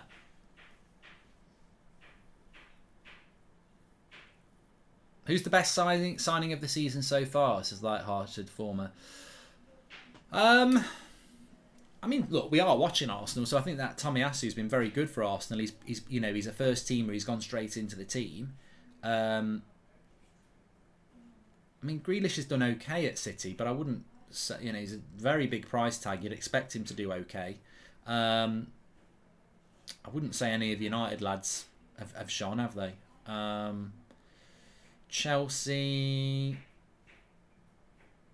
Lukaku's done okay. I probably would say that. I mean, Townsend's done very well for Everton. Ramsdale's been fantastic for Arsenal as well. So, rest Shaw and Harry, Alex and Eric today, says Daniel Kirk. No chance that's happening.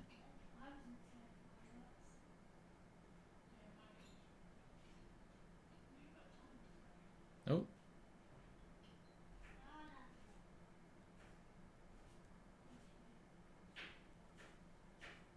Bit of a coming together there between Ramsdale and Johnny Evans. I think Johnny Evans just left a little bit in on him when he'd caught it.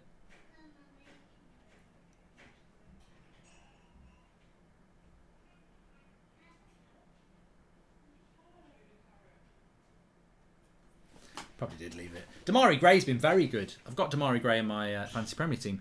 Ever going to play Red Dead 2 would be so good. I think I might do it, Connor. It's on the list to do. I'm thinking about Red Dead 2. I'm even thinking about doing the new releases of Grand Theft Auto.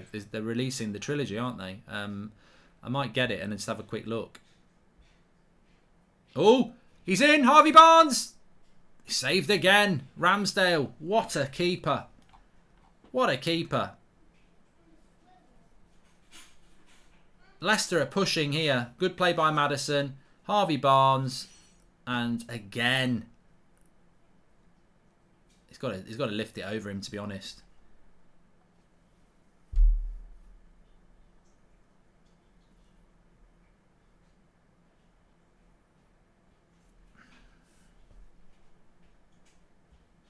Playing like Mendy against Brentford, yeah. That's a foul. So, half an hour to go. I said the first 15 minutes of the second half would be key. Well, at the moment, Arsenal are holding his gloves look like he's got tin foil on his arms. Oh no, it's not. Now I can see closer. I thought he had tin foil wrapped around his gloves.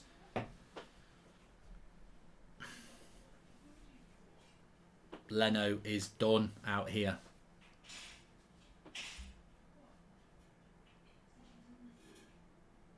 It's very. I think if you're a reserve goalkeeper and you know you're a reserve goalkeeper, you can deal with it. But when you're the reserve goalkeeper and you think you should be the first team goalkeeper, it's horrible. I've never been in that position, so I don't know. I can't speak with confidence on that. But Leno will be. Leno's done.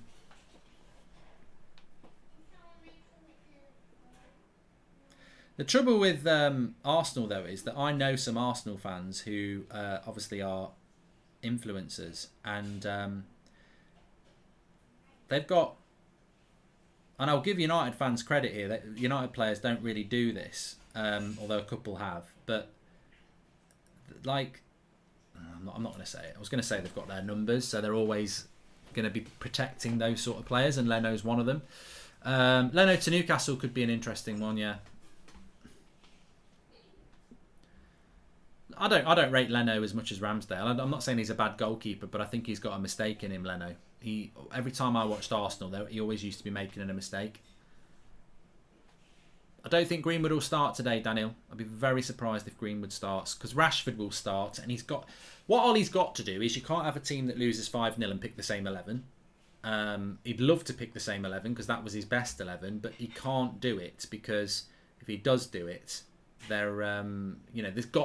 have to react. You've got to drop people. Now he might drop Bruno for Lingard. That would be probably a safe thing to do because Lingard's going to run around a lot. He might drop Shaw for Telles. I'm sure he'll change his midfield. I'm sure Matic will come in. I don't think Donny will start, but I'm sure Matic will come in. Zane says within 2 years Ramsdale will be better than Casillas. Ronaldo, I mean, for United, De Gea will start. Maguire will start. Varane will start. I think Fred will start. Ronaldo will start. So those 5 will start. I think they're all safe. And Wan-Bissaka probably will start because we haven't got anybody else. So that's 6. The rest of them I think are up for grabs. I tell you what, I'd love a Leicester goal in this just to make it interesting. I'm sure Arsenal fans don't want to see that, but if Leicester get a goal, it'll make it interesting. Harvey Barnes shoots straight at Ramsdale. I think Bruno should start, but I think he's an easy player to drop because for some reason, I mean, how can you drop the player that's created more chances than anybody in the Premier League? But I'm a big Bruno fan, so I wouldn't drop him. But I think he might do it because, you know, he's a foreign player that, you know, I'm sure like certain ex-players would agree with him dropping Bruno. So I think Bruno might get dropped, but we'll see.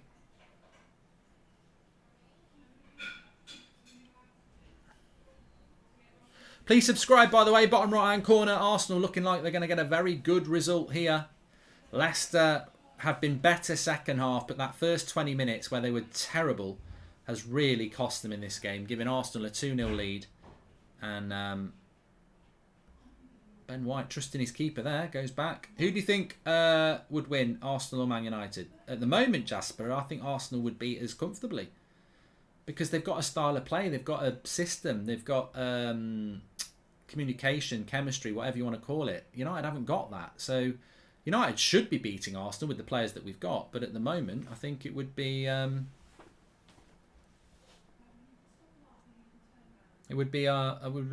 Lovely cross by Castagne. I don't think Leicester have really got the players in the box for crosses.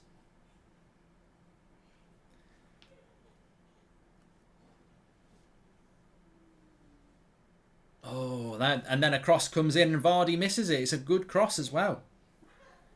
Tielemans with the cross. I think Vardy should score this. Another substitution. Is this Daka or Doku? I always get them mixed up. Daku or Doku? That's not a bad chance for that, Vardy. Lovely cross by Tielemans. He's got to do better. Got to do better.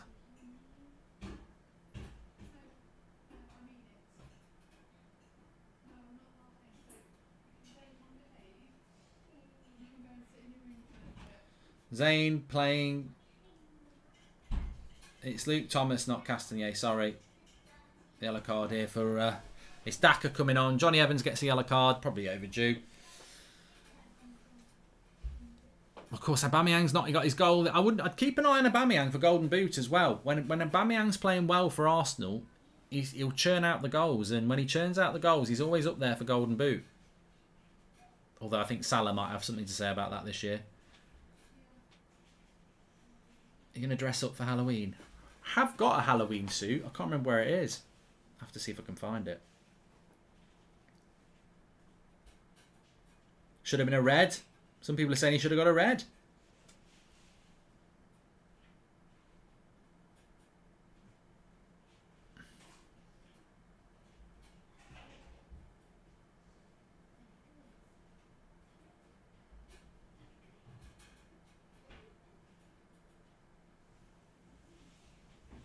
I can see what you mean. He had spun him and he would have been away. Scotty will start next. Roy Keane, according to Ollie. This is John T.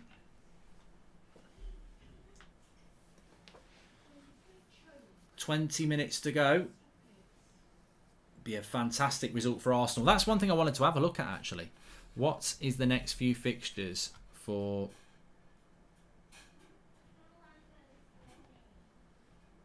Arsenal? Because they go up to 5th, joint 4th, and I think they've come through some difficult fixtures. They've got Watford at home after the just before the international break, which you'd expect them to win. Then they've got Liverpool away. Then they've got Newcastle at home. Then you've got United away. Then they've got Everton away. So they're almost in that stage, Arsenal, now, where you're expecting them to win 2 of their next 4. And then Liverpool and United are almost like, well, if they can get something out of that, who knows?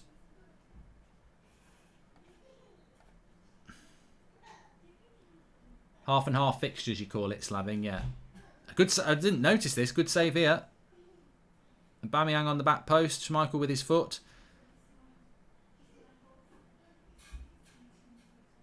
That's a... Oh, I thought Saka had got a goal there. He still might. Leicester hanging on here. 3rd goal and it's over. What do you think of Xavi to coach Barcelona? Would you want Xavi at Man United? No. No, Ben. If Barcelona want to go for an ex-player that's not got a lot of experience, that's up to them. I don't want United going near any ex-United player with no experience, ex-Barcelona player with no experience. I want a proven, top-quality coach at Manchester United. And if it goes wrong, at least you can say we employed a proven, top-quality coach. That's what I want to see.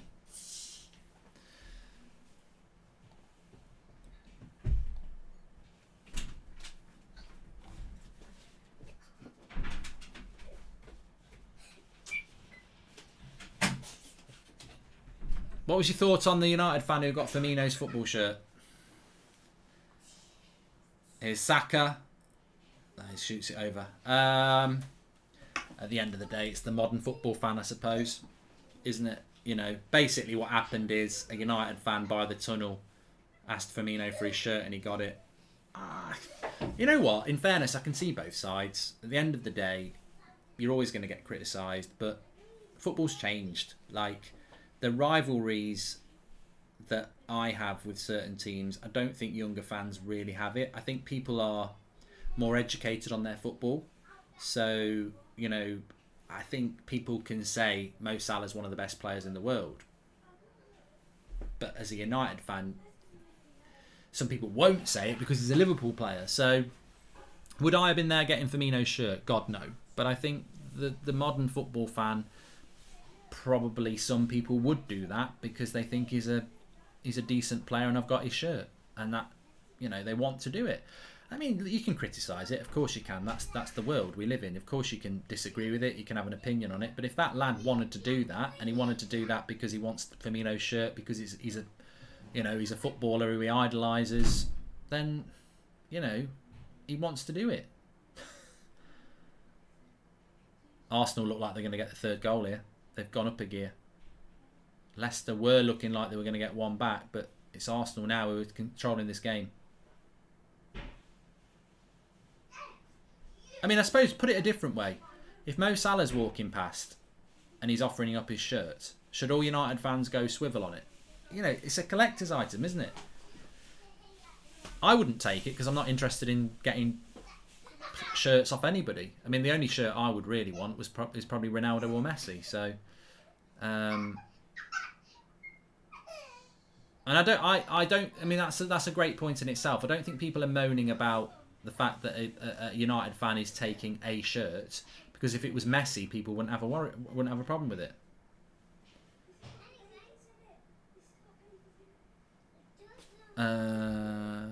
Yeah, Seb's playing in the next room. That's why you can hear it. I have Smith Rowe on my bench, says Cavi. Is Lukaku playing today, or is he still injured? Because if Lukaku's injured, I haven't changed my fantasy Premier League team, so my goalkeeper is going to be the Brighton goalkeeper, who's going to get hammered again. Can you be quiet, please? He's injured. Great. You need to watch Connor Moore on YouTube. Ollie brings Alex Ferguson in for a team talk. Brilliant, says Ian Hanley. And he is injured, so he's not playing Lukaku. But I guarantee you, Chelsea will beat Newcastle. It might not be another chance. Harvey Barnes. I tell you what, Leicester have had their chances this half. Another cross from Tielemans. And I tell you what, Tielemans will be fuming. He's put two really good crosses in. Vardy should have done better with the first one. Harvey Barnes should have done better with that one. They've had chances. I mean, Arsenal have had chances as well, but they have had chances.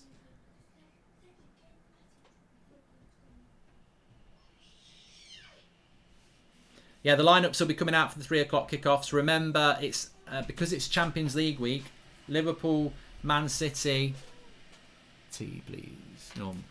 Liverpool, Man City and Chelsea all kicking off at 3 o'clock. Now, I would normally have done a 3 o'clock watch-along, but because United are playing Spurs at 5:30, I'll literally be live on the United stand at around sort of 4:15. So I will be having an eye on those during the second half. So I'll be live on United stand from about 4:15 because it's a 5:30 kickoff. So not doing a watch-along for the 3 o'clock kickoffs, but I will be covering the second halves on United stand. And I think the watch-along chat is already open on the United stand. So there you go.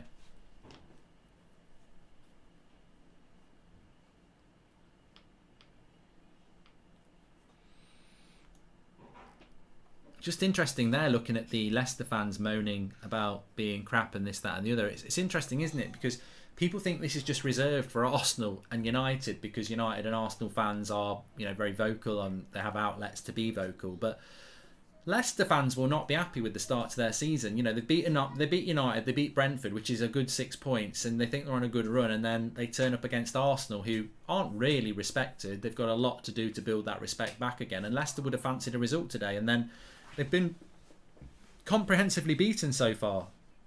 Is Telemans better than Pogba, says Toon? Well, Telemans is not going to sign a new contract. He's going to move next summer, and there's a lot of clubs interested in him. And the thing about Telemans is he's ridiculously consistent, isn't he?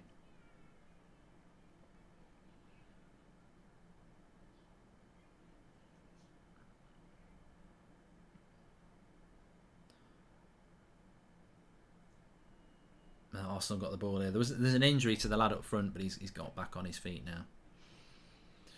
Still 15 to go, but I think Arsenal have actually game managed this quite well. Having said that, have they game managed it that well? I think Leicester have missed 2 really good chances and Ramsdale's made 2 really good saves. So Arsenal not conceding sloppy goals is the story of this second half.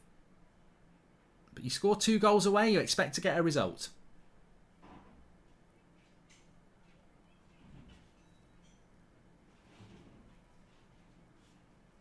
Basuma's starting, apparently.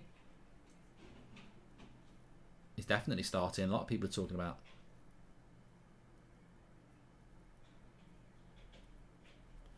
Yeah, I don't think Tielemans... Where do you think Tielemans will go? I'm not convinced that Tielemans will stay in the Premier League. Remember, he's Belgian. There's no loyalty to stay in the Premier League. He's done a good job at Leicester. I think he's happy at Leicester.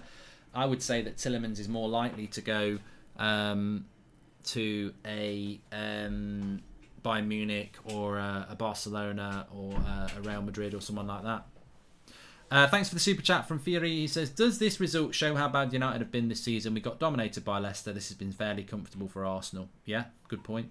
Good point.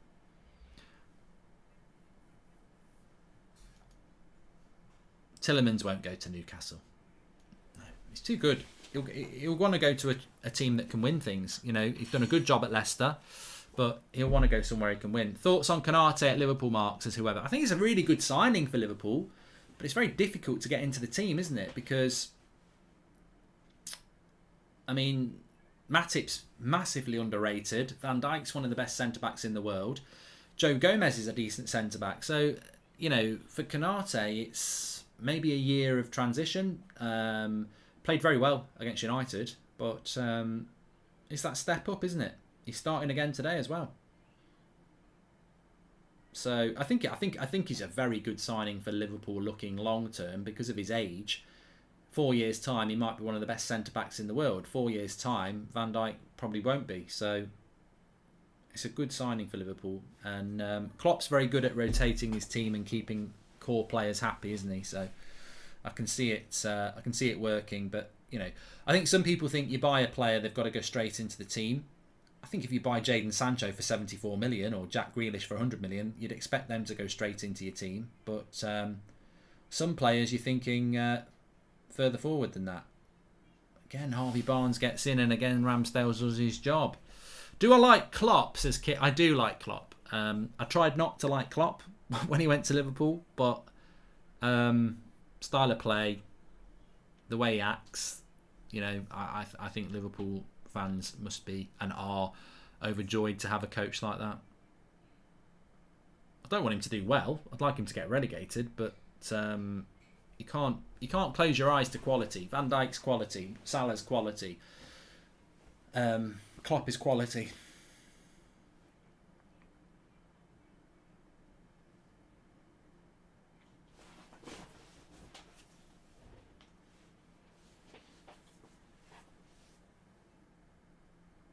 Well, Arsenal will be 3 points clear of Manchester United, and we've got Man City to play, and they've got Watford.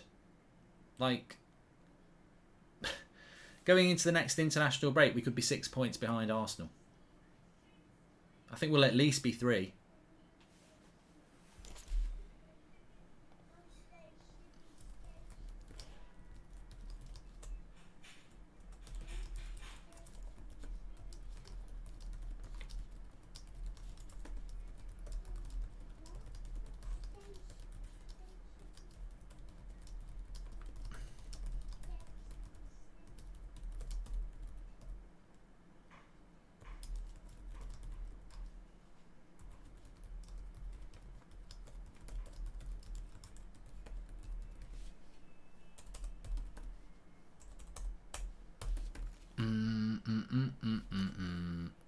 Barnes. Cleared. I mean, Leicester need to score very quickly here. 10 minutes to go.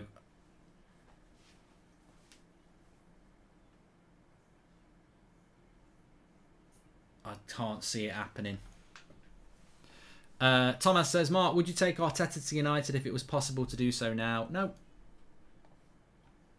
No. If it was Arteta or Ollie, I'd take Arteta. But look, you know, as I said last night on the United stand, if David Moyes had never managed Manchester United, there would be people saying, I'd give David Moyes a chance because he's doing well at West Ham. But we've already given David Moyes a chance. It's like giving Brendan Rodgers a chance.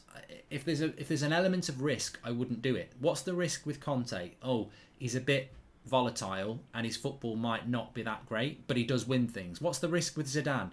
Well, you know, is he a great coach? Well, he won 3 Champions Leagues in a row with a team that's not massively better than United's squad, apart from the fact that he had a good midfield. And what I mean by that is that maybe Zidane isn't a great coach, but he obviously has got good coaches who work with him. And you can't... I mean, I heard somebody this week said, Ramsdale looks like a good signing, says Ravi, yeah. Somebody said this week, I don't want Zidane because he's a French Ollie, he's a crap coach. And I said, but Ole Gunnar Solskjaer has got Ronaldo, Varane, Pogba, Bruno, amazing players, and we play like a League One side. Zidane had amazing players, and they won things. So Zidane is not a French Ollie. Zidane is a way better coach than Ollie, because Ollie's got the great players and still plays like Swindon. So I think that I would take Zidane, I would take Conte, and yeah, each of them have their pluses and negatives, but they're winners. And Man United need a winner. And Brendan Rodgers is not a winner of the level that Manchester United need. And I just think United need to start acting like a big club again and stop going for these irrelevant long-term projects. Like United keep putting leaks out about, well, we're looking more long-term. What is long-term? Chelsea sacked Lampard in January and won the bloody Champions League in May. There's no such thing as long-term. There's winning. That's what there is. Could you see Arsenal playing European football this season? Nope. How's that going to happen, Jack? You've lost me. How can Arsenal play European football next season? This season, they'll be in Europe next season, definitely, but they can't be in Europe this season. You don't qualify for it and get to play in it in the same year. I think Arsenal are going to ride this storm out. Surprisingly, I think it might finish 2-0. And as Alan said, Zidane came back to Madrid with a much worse team and still won the league. Arsenal will be in Europe next year, yeah. I think they'll definitely be in the top 6. They've rode the storm of the bad start to a season, and they've got a week off between loads of games. I think they'll be fine.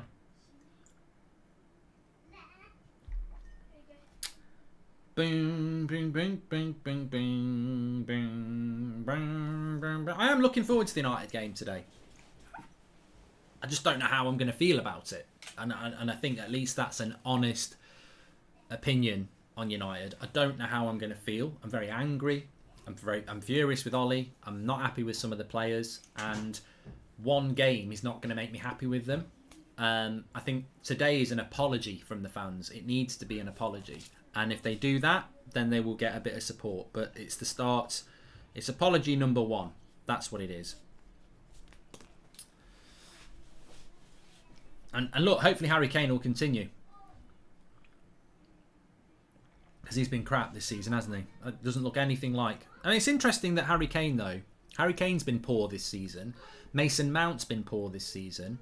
I've noticed that Pep's been resting Foden a lot. Shaw's been poor this season. Maguire's been poor this season. A lot of England players haven't performed that well. Maybe some of them have just really suffered as fatigue, mental strain. I don't know.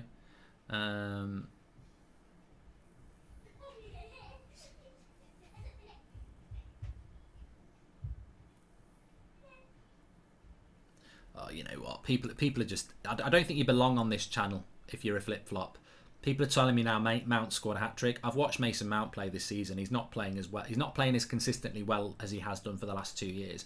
Of course, people can have an individual game. Harry Kane has scored goals this season. Luke Shaw got an assist for Ronaldo this season, and it was a very good assist. What I'm saying is they're not playing at the levels that they have been playing. I think there is a bit of a hangover with some of the English players. Declan Rice has been good this season. It's not going to fit with everybody, but I certainly think there's a lot of England players that are suffering with a bit of a hangover from what happened in the summer. That's the point.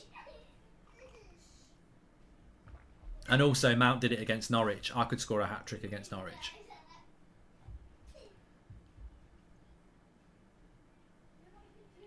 I don't think it's just physical. No, I don't think Foden's been bad this season, but I think that's because he's been managed by Pep.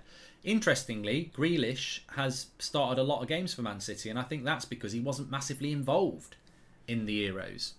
But I do like Mason Mount, and I do like Harry Kane. I just think a lot of English players seem to be carrying a bit of a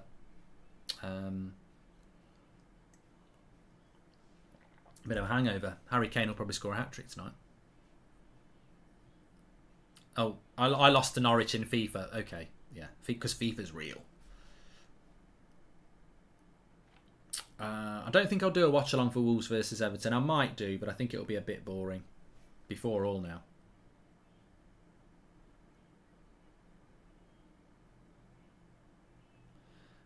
Barnes with the cross. Cleared away. So 4 minutes to go. And then it'll be a good win. Well, they're going to win now, Arsenal. I think even United would beat Norwich. I think United can beat the Spurs. Let's be honest. I think the interesting thing about Newcastle is I can't see Newcastle having any more than 15 points come January transfer window, which means they would have to get 25 points in the second half of the season to get the magic 40 to stay up. So Newcastle can spend all the money they like in January, but I think they'll need to win nearly every game. Why do you think Shaw is better on the national side than club? Is it Southgate's tactics, says the Cuddler? I don't think Luke Shaw's played that well for England either. I think he's having a bad season so far, and I think a lot of it's to do with we started the season last year in mid-September. It didn't finish till the end of May. Players were playing 3 times a week. Ollie overplays his players. He then goes into the Euros. He gets 3 weeks off before he's back playing again. I just think it's probably exhaustion, and not just physical exhaustion. I think mental exhaustion. When you do something that you like again and again and again and again and again and again and again and again, can you keep up your performance levels for that long?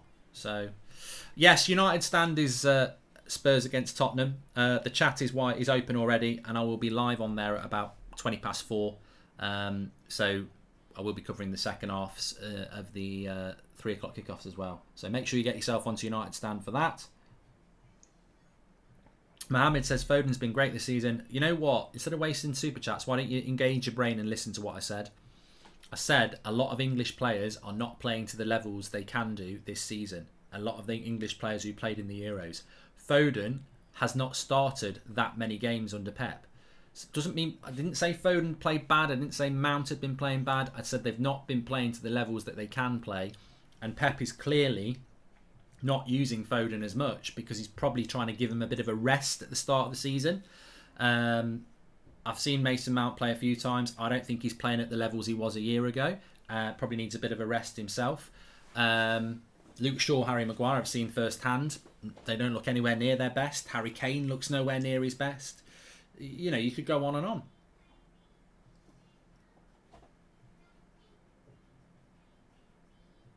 No, I'm not getting into this argument anymore. You've either got a brain and you can understand it, or you haven't. Argue amongst yourselves. That's what idiots do.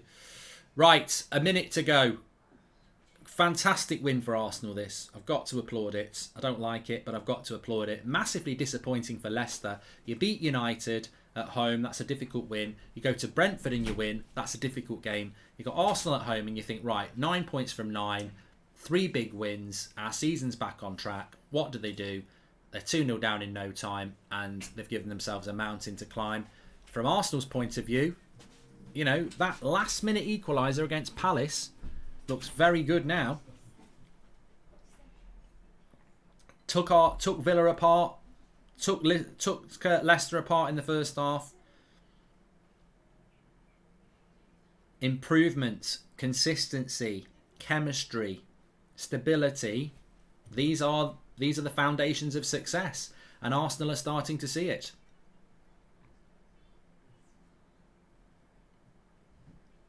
And as we said, I mean, well timing from Zayn. He comes in with a flying thing, but Zayn, you've been Arteta out.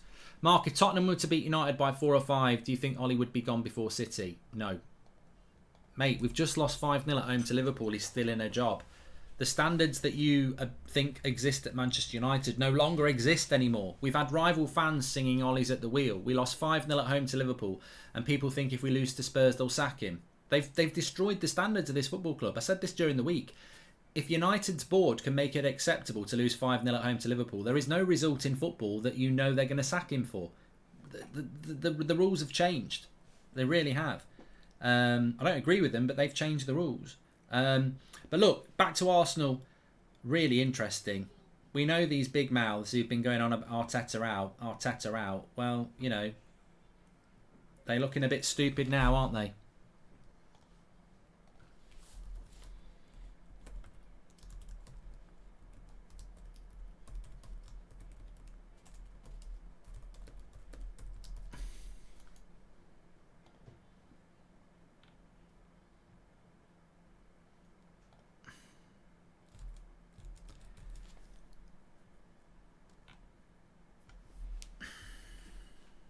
Five minutes of added time. What I'm going to do now, I've got a lovely pie. I'm going to have pie and chips for my dinner and get ready for the game.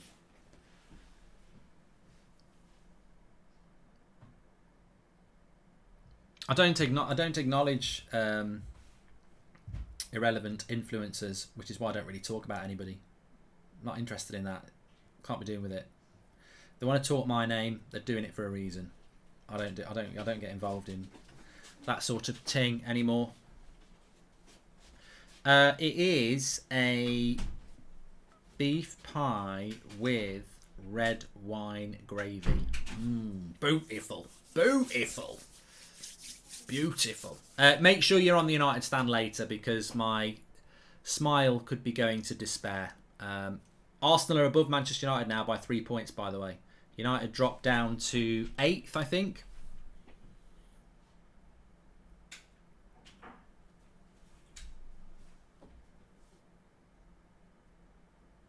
But still got a couple of minutes to go here. Fantastic result for Arsenal. Could be eating humble pie after the thing. I don't think I will be. If Spurs beat United, I won't be surprised. If United beat Spurs, I won't be surprised. And if we get a draw, I won't be surprised. I want to win. I don't think there'll be any humble pie, because I don't have any expectations when it comes to United. Anything could happen. I just hope we do win the game.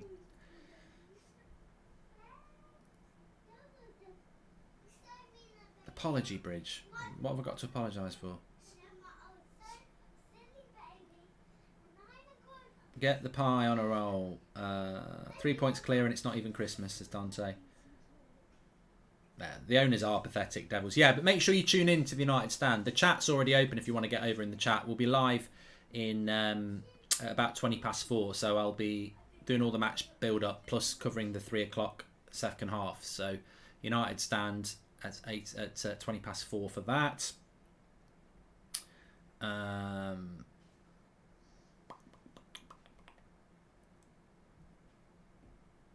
Mind the gap. Look, we've had Leeds fans singing Ollie's at the wheel. We've had Liverpool beat us 5-0. We've had Man City fans singing Ollie's at the wheel. We've now had Arsenal going 3 points ahead of us.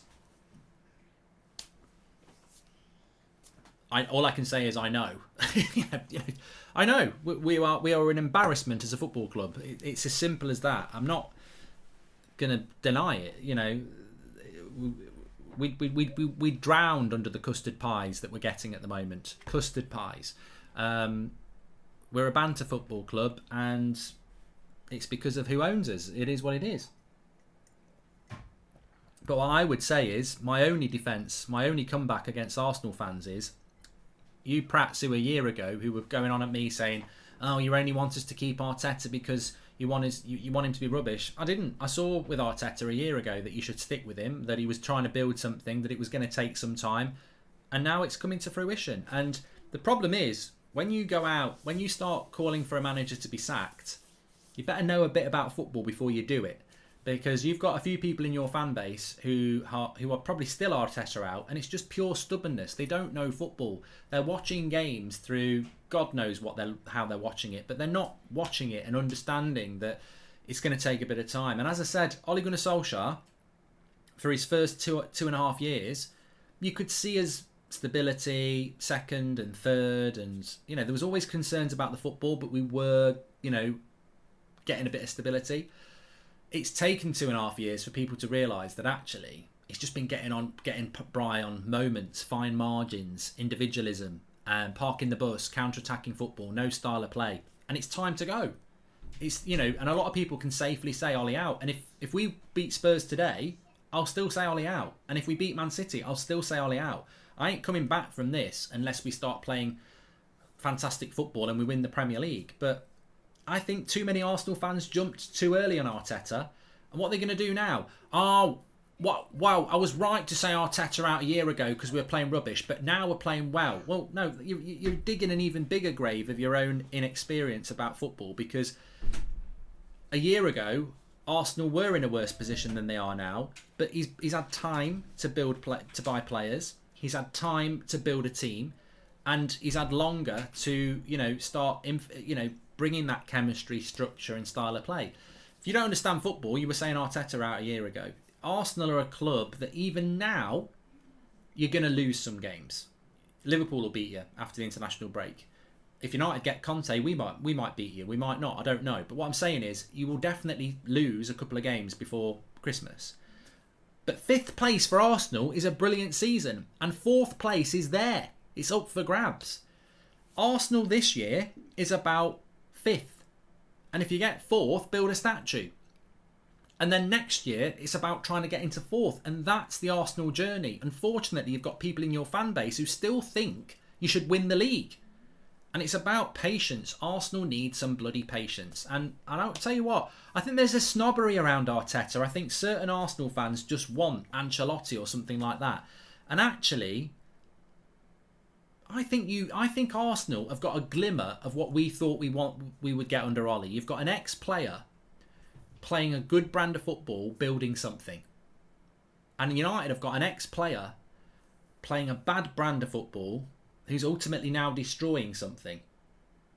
And they're the contrast. And Arteta is a coach. He sat next to Pep Guardiola. He's a coach. Give him a bit of patience, I think. But look, he might not be the right man. But at the moment, and Ramsdale was fantastic, he's took a keeper that was very popular with Arsenal fans, benched him and brought his own keeper in. That's strong management, whether it works or not. And he's a big reason Leicester couldn't get back in the game today. He was fantastic. Thanks everyone for watching. Smash a like on the video. Subscribe bottom right hand corner. We'll be live at 4:20 on the United stand for the build-up between Manchester United and Tottenham and the second halves of the 3 o'clock kickoffs. I'll speak to you in a bit.